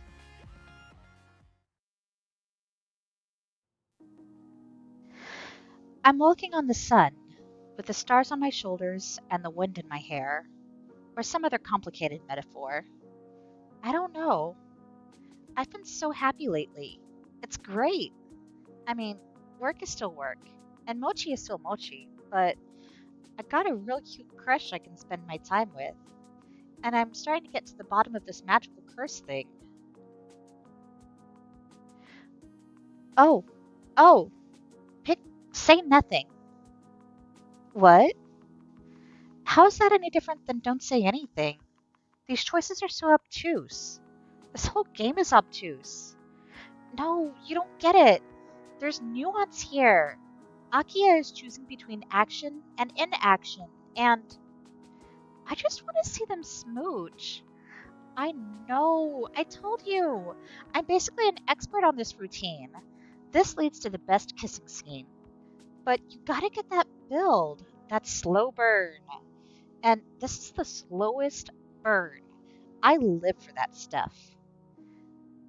We didn't have a slow burn.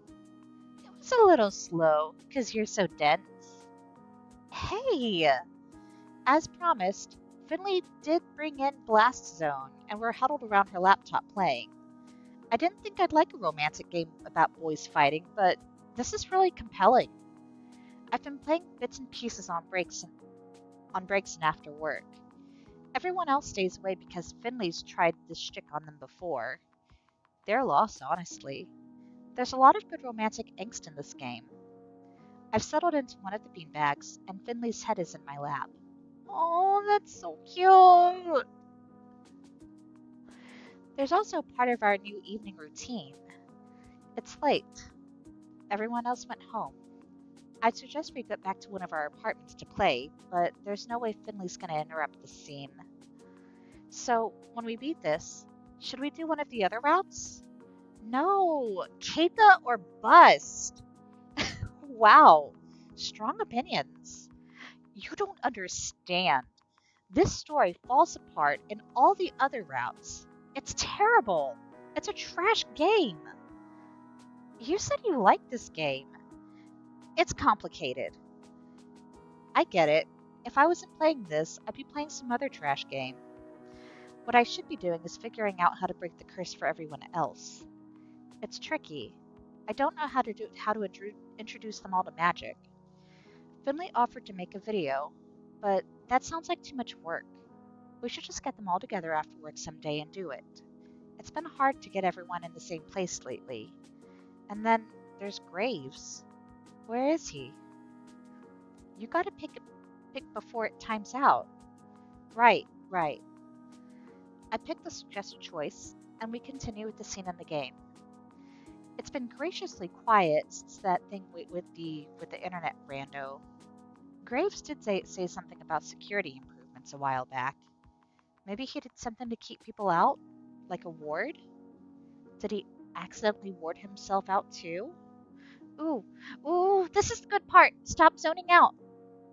She slaps my shoulder and that train of thought dissipates. Hmm? Sorry. I was thinking about some work stuff and that it's getting kind of late. Oh man. Okay. Let's save it and do it tomorrow then, okay? Keita's confession requires your full attention. I await it with bated breath. But come on, let's go. You can't stay here all night either. All right, all right. It's way later than we usually leave. Usually the sunset's still peeking through the city skyline, but tonight the moon's already high. Back home, the crickets would be chirping full force right now. They get super noisy this time of year. Car noises echo from the main roads are close enough. Finley's apartment is in the same direction as mine, so we walk hand in hand to the halfway point. So there's a sequel to Blast Zone, but it's garbage, you know? They added new characters and totally played down Keita's backstory. Wait till we beat it, and then I'll tell you. She's been talking about the game the whole way back.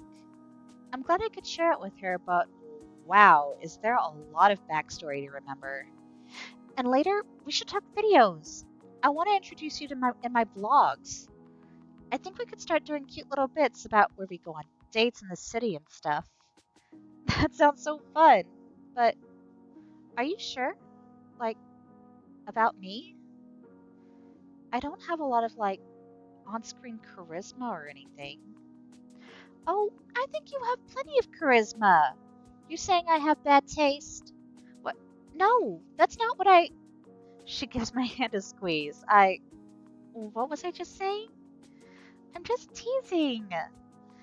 I lace my fingers between hers and pull her closer. Sadly, we're already at the crossroads where we have to part ways. I'd come over, but I got some editing to do, so see you tomorrow? You know where to find me. Of course. Then the thrilling conclusion of our game. She gives me a quick kiss, then bounds off down the road to her apartment. Bye, sweetie. Bye. Well, I better start picking out some vlog-worthy outfits, huh? I'm sure Finley will go shopping with me. I think about it the rest of the way home. As I round the corner, I feel a tense, creeping stiffness crawl up my back. My steps slow. My legs are suddenly heavy. This is familiar. Like the feeling I got the other day before I ran into that dude who kept staring at me. It's like someone's breathing down my neck or looming behind me, reading over my shoulder. Is someone following me? I whip around. Just the street. I walk faster. I feel it growing with every step toward my apartment. Dread hollows a burrow in my stomach. Why do I feel so anxious?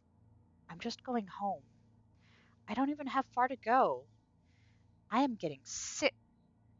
Oh, oh no, it's him. Did he find out where I live? Does he live here too? No, that's too much of a coincidence. My limbs freeze. I feel like my heart's shaking inside my rib cage. My head is swimming. Everything is wrong. I can't place why. Howdy. Good evening. Good night. My voice feels small and foreign, like it's thrown by a ventriloquist. I try to beeline for the door, but he sidesteps and blocks my way. Now, why the hurry? Won't you answer a couple questions, kiddo? His deep, drawling voice is saccharine venom.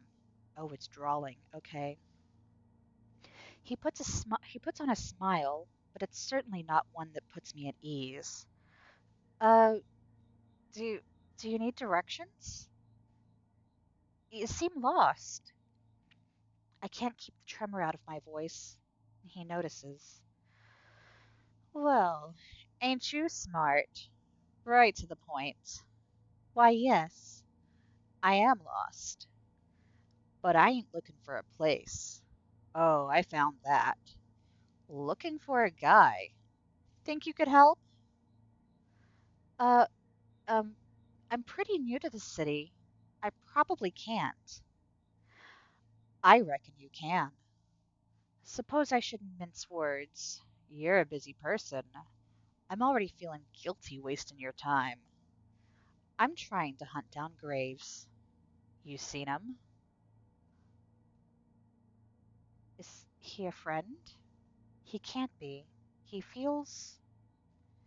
See, I've been looking all over for my old buddy, and it's like he don't exist. Ain't that a shame? Uh, yeah, I haven't seen him recently either. Anger flashes over his face like an eclipse, vanishing as quickly as it had come. Too bad. We got so much to talk about. I suppose his apprentice will do. That'll send the message. Intent reaches my feet before it hits my ears. I'm running before I know it. I'm not dumb enough to stick around and find out what he means by send the message. I don't look behind to see if he's following. That would slow me down. I have to get to the cafe. I just have to run like I'm being chased, even if I'm not.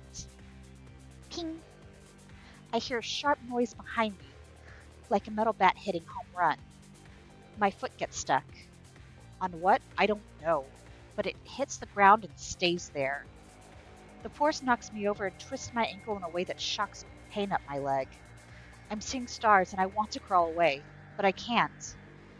I gotta speak to Graves about your manners. Didn't even excuse yourself. What a rude little kitten. I look down. My foot is covered in rust. Rust? His movement is molasses, like he's enjoying a stroll through the park. I crane my head over my shoulder to see him, but it's hard from this angle. If you'd been polite, we wouldn't need to fight. Didn't want to hurt you, kitten. I only need a couple answers. If you want a duel, I ain't gonna complain. Promise you won't run away, yeah? I won't play dirty if you won't. I don't think I can break this rust without breaking my ankle off. It feels like it's already broken. Tears sting my eyes. I can barely use my magic to make trash sculptures. How am I supposed to use it in a fight? I'm doomed. You haven't changed a bit, nah. Still pushing around the weak to excuse your own malfeasance. Malfeasance. There we go. I've never been so happy to hear my boss's voice. Graves! Graves will know what to do. I know it. And here you come, acting like you ain't got anything to do with it. Gonna get me all nostalgic, old man. From out of nowhere, Graves is already next to me. He kneels down and places a hand on my foot. What is he holding? Are you hurt? Don't move. This may burn a little. Sensation washes over my rusted foot, like stepping in a puddle of battery acid. Well, maybe that's a bit extreme. It burns, but it doesn't hurt. Rust crumbles to dust, and I'm free. I flex my ankle. It doesn't feel great, but I can at least put weight on it now. Graves stands between me and Noct. With a flourish only Graves could accomplish, he pulls a sword from his cane. What a perfect weapon for him. Noct shoves his hand in his pocket, rests on his metal bat like a cane. Just standing there waiting. How are you now? Can you stand unassisted? Yeah, thanks. Who is that? If you'll recall the bike in that alley, I almost forgot. The one that was rusted over? The one Graves told me not to touch. This is why? Meet the source of our collective woes.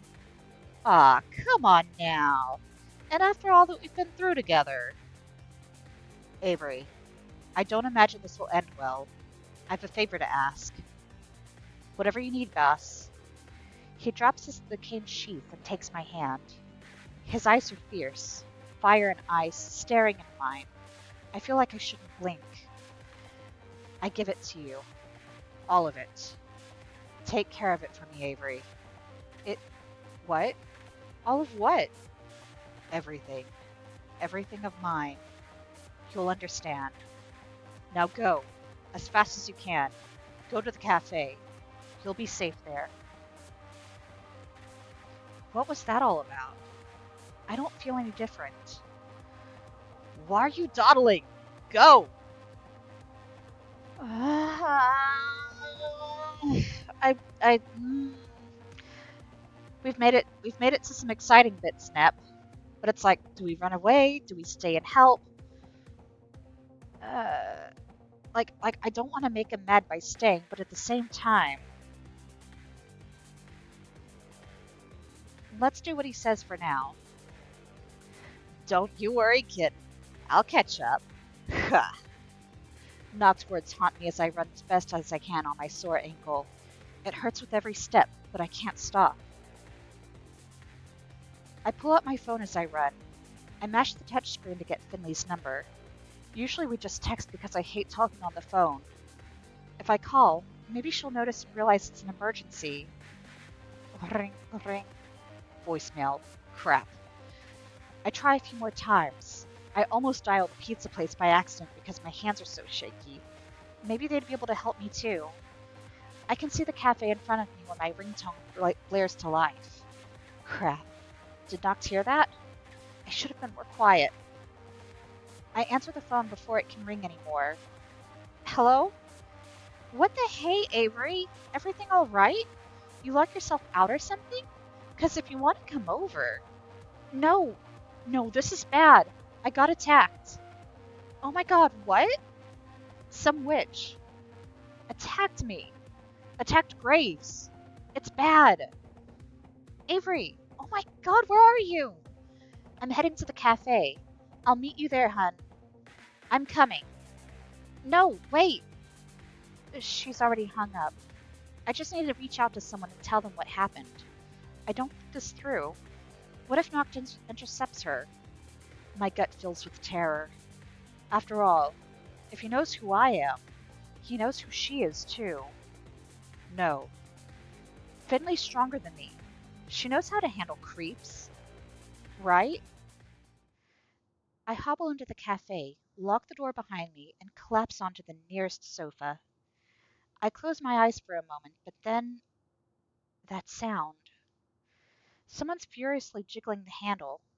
Holy crap, now that I've had a few minutes to let everything catch up, my ankle hurts like hell. I try to hobble to the door, but it flies open before I have the chance.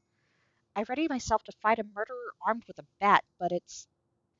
Finley throws her arms around me and buries my face in her chest. Not didn't kill her, but she might if she keeps squeezing me this hard. Avery! Avery, baby, what happened? Who hurt you? Just point me in the right direction and I will destroy. Nobody hurts Honey like that. Oh, what? Avery? What's the matter? She loosens her grip just enough so I can escape and breathe again. I'm okay.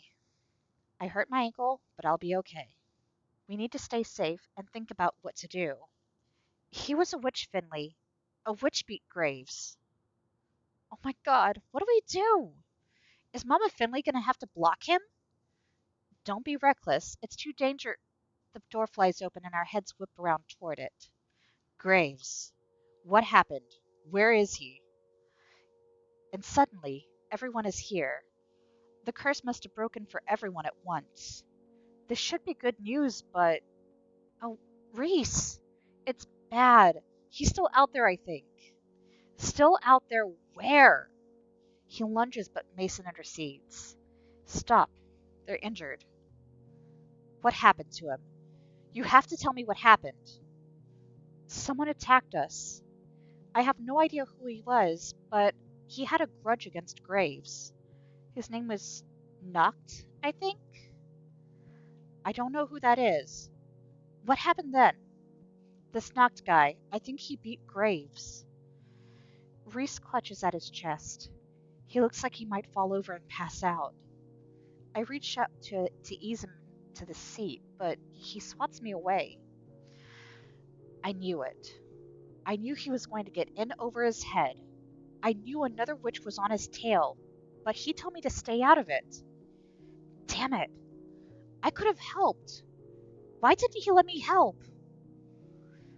Reese sinks into the couch and slams the armrest with his fist. Beating on furniture isn't going to do anything, but if that helps him feel better. He sinks his fingers into the cushion and looks hard at the floor. His eyes gloss over. He's holding back tears with everything he's got. I feel really bad. For all his blustering, Reese admired Graves a lot. I think he was the only one of us who really did. I guess now, after Graves saved me like that, I kind of do too. Too little too late, I suppose. So,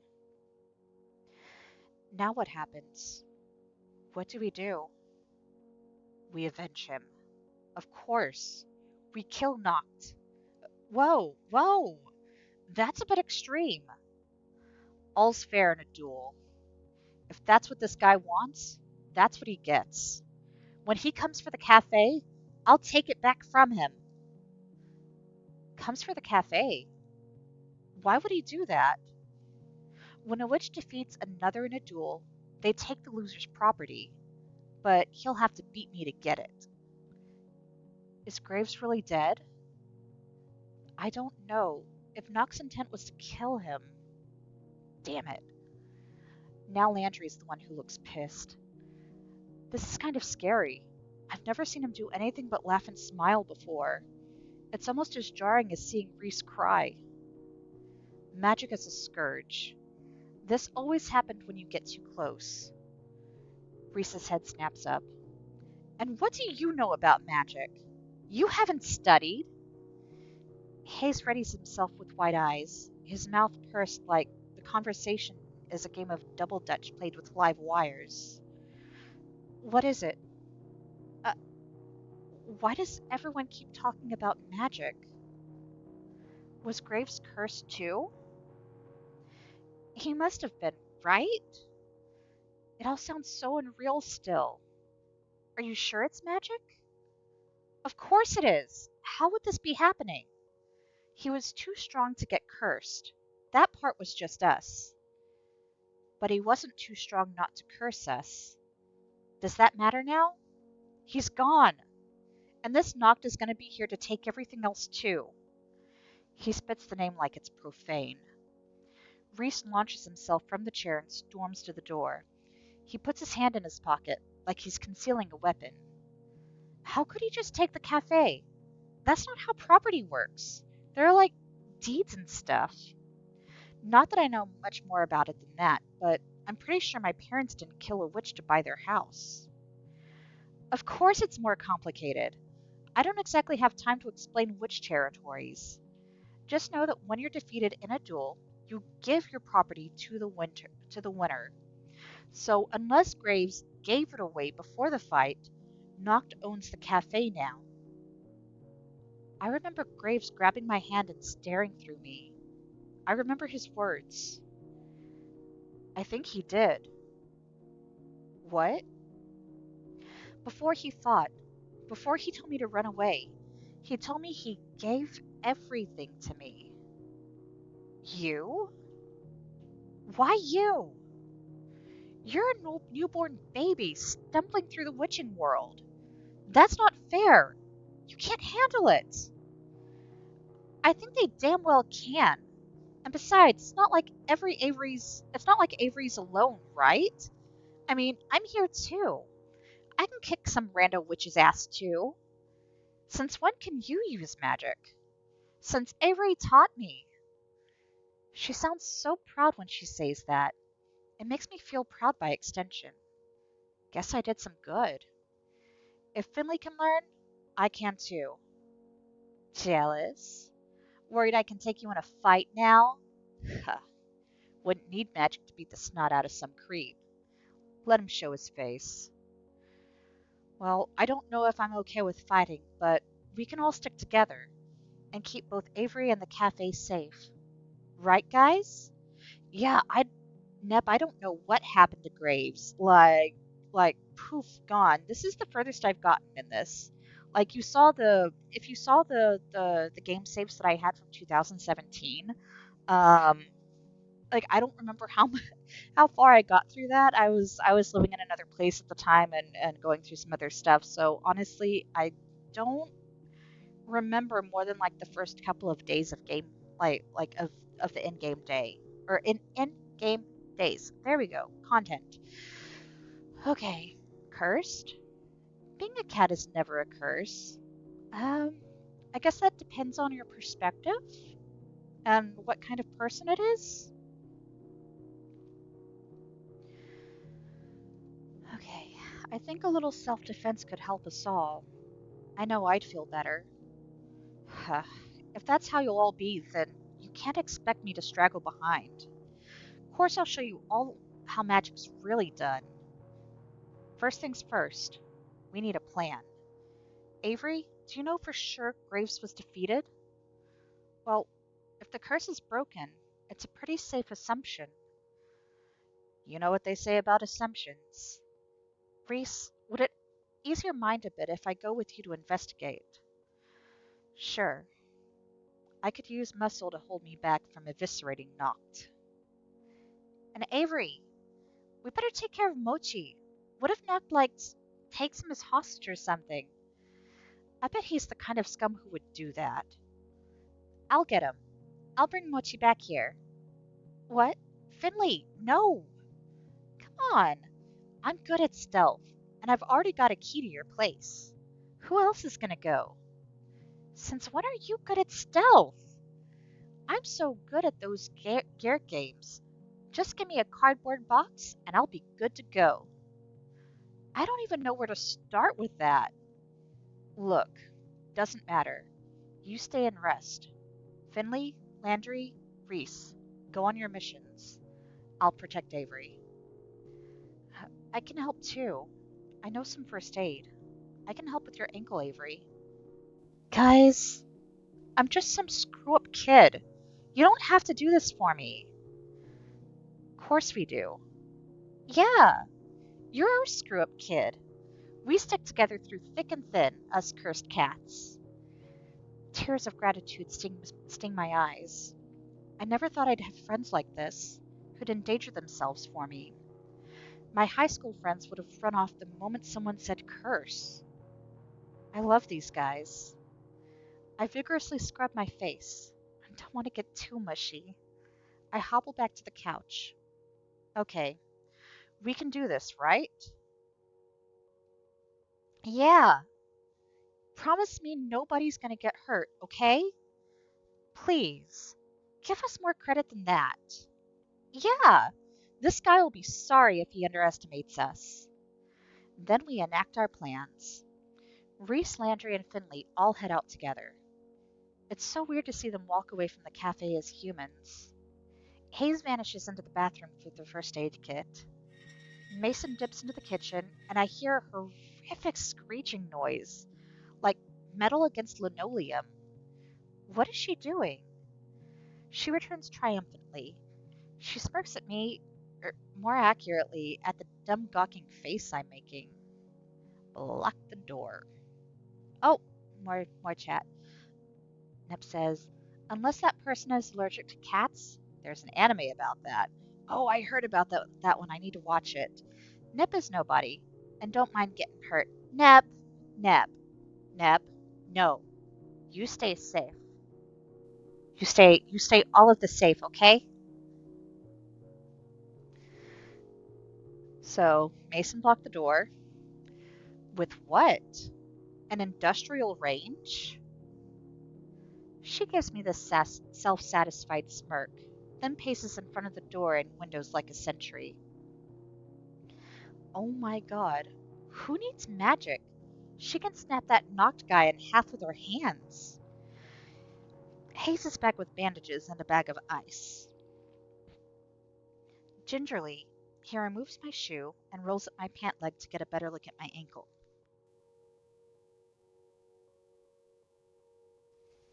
I'm glad I'm wearing socks that don't have holes. Oof, my ankle doesn't look great, but it could be a lot worse. I don't think it's sprained, just twisted. You need rest. He slowly, neatly wraps my ankle with one of the stretchy bandages. Then he pins it in place. It's like a pro's work. A professional ankle wrapper? Do you know a lot of first aid, Hayes? You're way calmer than I expected.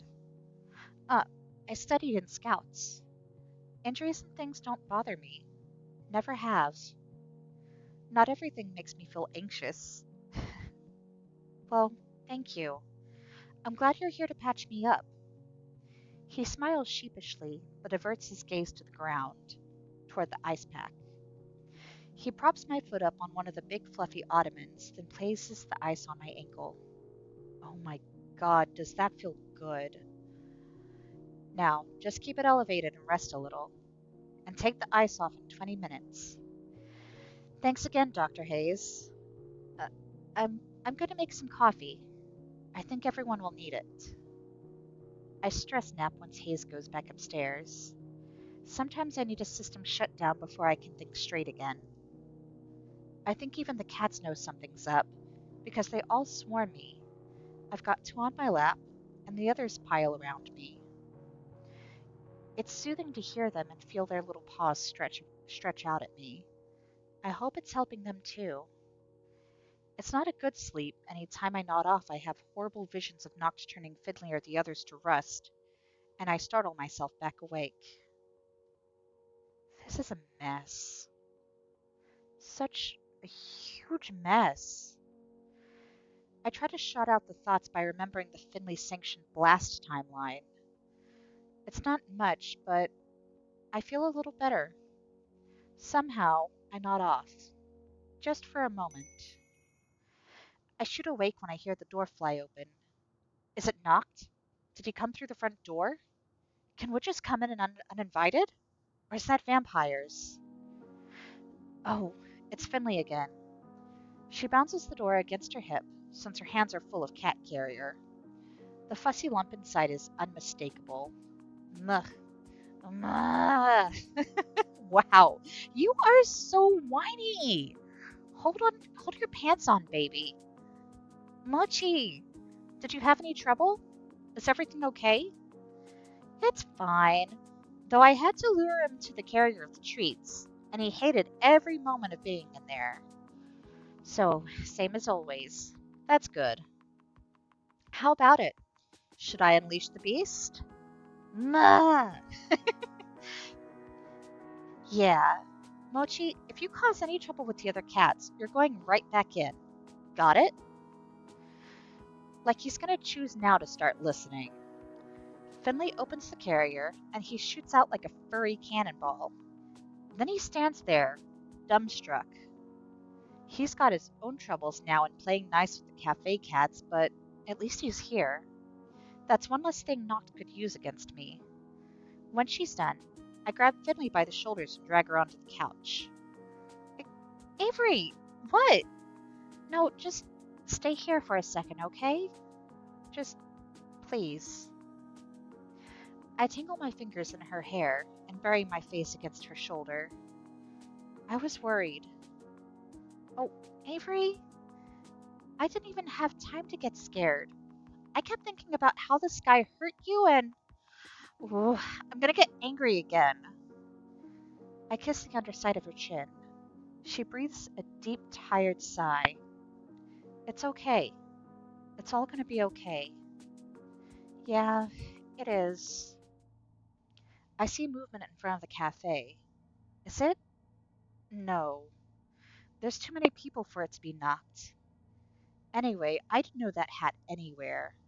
It's Reese and Landry, back already with Greaves. Or what used to be Greaves? Now he looks like a forgotten statue, flaking bits of rust off as they haul him up on the sidewalk. Are their hands glowing? I squint to get a better look. Oh, they look like garden gloves? Glowing garden gloves? They set Graves in front of the cafe, then come inside. Reese peels his gloves off, then helps Landry with his. Nobody touch him unless you're properly enchanted. The rust spreads easily. Are you gonna leave him out there? He looks like a huge, ugly yard gnome. Not that I'm gonna say anything. We can't risk the cats coming over to investigate. They might touch the rust, and Reese said it could spread to them too. I can't take him upstairs. Dracula could be at risk. Poor Dracula. I know she'll be heartbroken. So, now what do we do? We get ready. Who here knows a thing or two about magic? I mean, I know the two of us have learned a thing or two, though we're hardly experts. I guess we'll do the best we can to teach you, though. Speak for yourself. You can't teach me anything I don't already know. Wait, yeah, Reese, how do you know so much about this? I've learned a thing or two in my time. I'm not assistant manager just because I'm good at accounting. I have no idea what kind of magic you've been learning, Avery, but I won't let you steal the spotlight. I'll beat him. Haven't you been listening? He beat Graves. We gotta team up and come up with another plan. We fight alone, he picks us off. We all jump him, we have a chance. See? Mason gets it. Well, what do you propose? Haven't you ever cram studied before finals? We'll do that, using the tried and true Gray method. We shove enough magic into our short term memory to beat him. We probably forget it 5 minutes after, but who cares by then? We'll be done. Got some chat. Nep says there's a safe word. Oh, it is. What are we gonna do when we find the core, Taggy? Oh. When we find the core, we take it out and then run like hell. Wait. Okay, y'all, we're gonna go on a very minor adventure. On the very minor adventure. Okay, so yeah, my model's gonna be a little bit weird for a moment, but let's go on adventure. Hey, Yoki. You know what we do when we find the core? We take it out and we run with it. Lethal company. Yeah, him's focused on Terraria, I think. Well, we had a small side adventure there. Okay, let's get back to our story. We can probably forget it 5 minutes later, but who cares by then? We'll be done. That's the dumbest thing I've ever heard. You got a better one? Dot dot dot. See? It'll be fine. I'm basically an expert here too. I got through half my book reports without even opening the book. J- just take some time to study properly. All right, everyone give me the book and I'll get this started. If I ever needed confirmation that I don't want to be a teacher, I get it today. I try leading this sort of haphazard class on magic, but it's like herding cats. Reese keeps correcting me. I think Mason fell asleep. Landry keeps getting distracted and wandering off. Finley's interested, but she's also interested in her phone. Hayes still is too shy to actually try anything. Hell, it looks like Mochi is paying more attention than they are. This is important, so I keep trying. And I think they do too, but I'm exhausted. Look, I'm beat, y'all. I gotta take a nap. Can you just sort of like independent study? Sure, you get some rest. We can take it from here. Yeah, that sounds great. But we have to prepare to fight. But we don't even know if this guy's coming. We could, take guard shifts. Right. We'll go in shifts. Avery can rest, two of us can stand guard, and the rest can move the cats into the basement. The, the basement? Why? I don't want any of them in the line of danger. They're safer if they're away from us. I doubt Noct cares about cats. He won't go chasing after them. Uh, but, but then we gotta herd them all down there. We can do it if we work together. You better get Mochi and Dracula too. I don't want to leave Dracula alone. She must be scared. Sure. Can you get her, then keep the cats company? No, I'm taking first shift as guard. Graves wouldn't want it that way. I'll take care of them, Landry. The cats like me. Great, I'll take the other guard shift. Everybody else? Relax. Okay. So, y'all, it's about, let's see, it's 7:40 now. I know at 8 o'clock we intend on switching over to some Monster Hunter Rise. I do just need a little bit of a break to go refill my water bottle and also go get a snacky. But when we come back, let's go ahead and save this, by the way. I know I'm like pausing this like in the middle of what feels like a bit of a crucial moment, crucial time, you know? But we got this. Next time we're on, hopefully hopefully I can do a little bit better at the start. I know I ended up being just a little bit gravelly and um, had a few hydration or dehydration problems at the start, but Ahsoka's getting really interesting. It's like, holy shit, what's going on here? There's drama, hella drama, more than just the cat curse drama going on there. Ah, but what do you guys think so far? What do y'all think about Hustle Cat? Is there enough drama? Is there enough maybe I, there probably could be a little bit more flirting, but considering the situation they're in, you know? But yo, we got to kiss Finley. Oh, Finley is so cute. And Jelly Donut, heck, wait, does this mean there's not going to be any more Jelly Donut episodes? Probably not. But as long as Finley's happy, that's what matters. And the curse seems to be broken for everyone else too. But we'll see what's up with this Noct guy next time, I suppose, and hopefully figure out a way to heal Graves. Hopefully we can get him back to his regular state. That'd be nice. But yeah, y'all, let's go ahead and take a quick break. It's going to be a little over 15 minutes. At 8 o'clock, we are going to come back with some Monster Hunter Rise. And then, y'all, Chaos Hammer time? Chaos Hammer time. Fuck yeah. Alrighty. Thanks, guys, for sticking around, and we'll be back soon.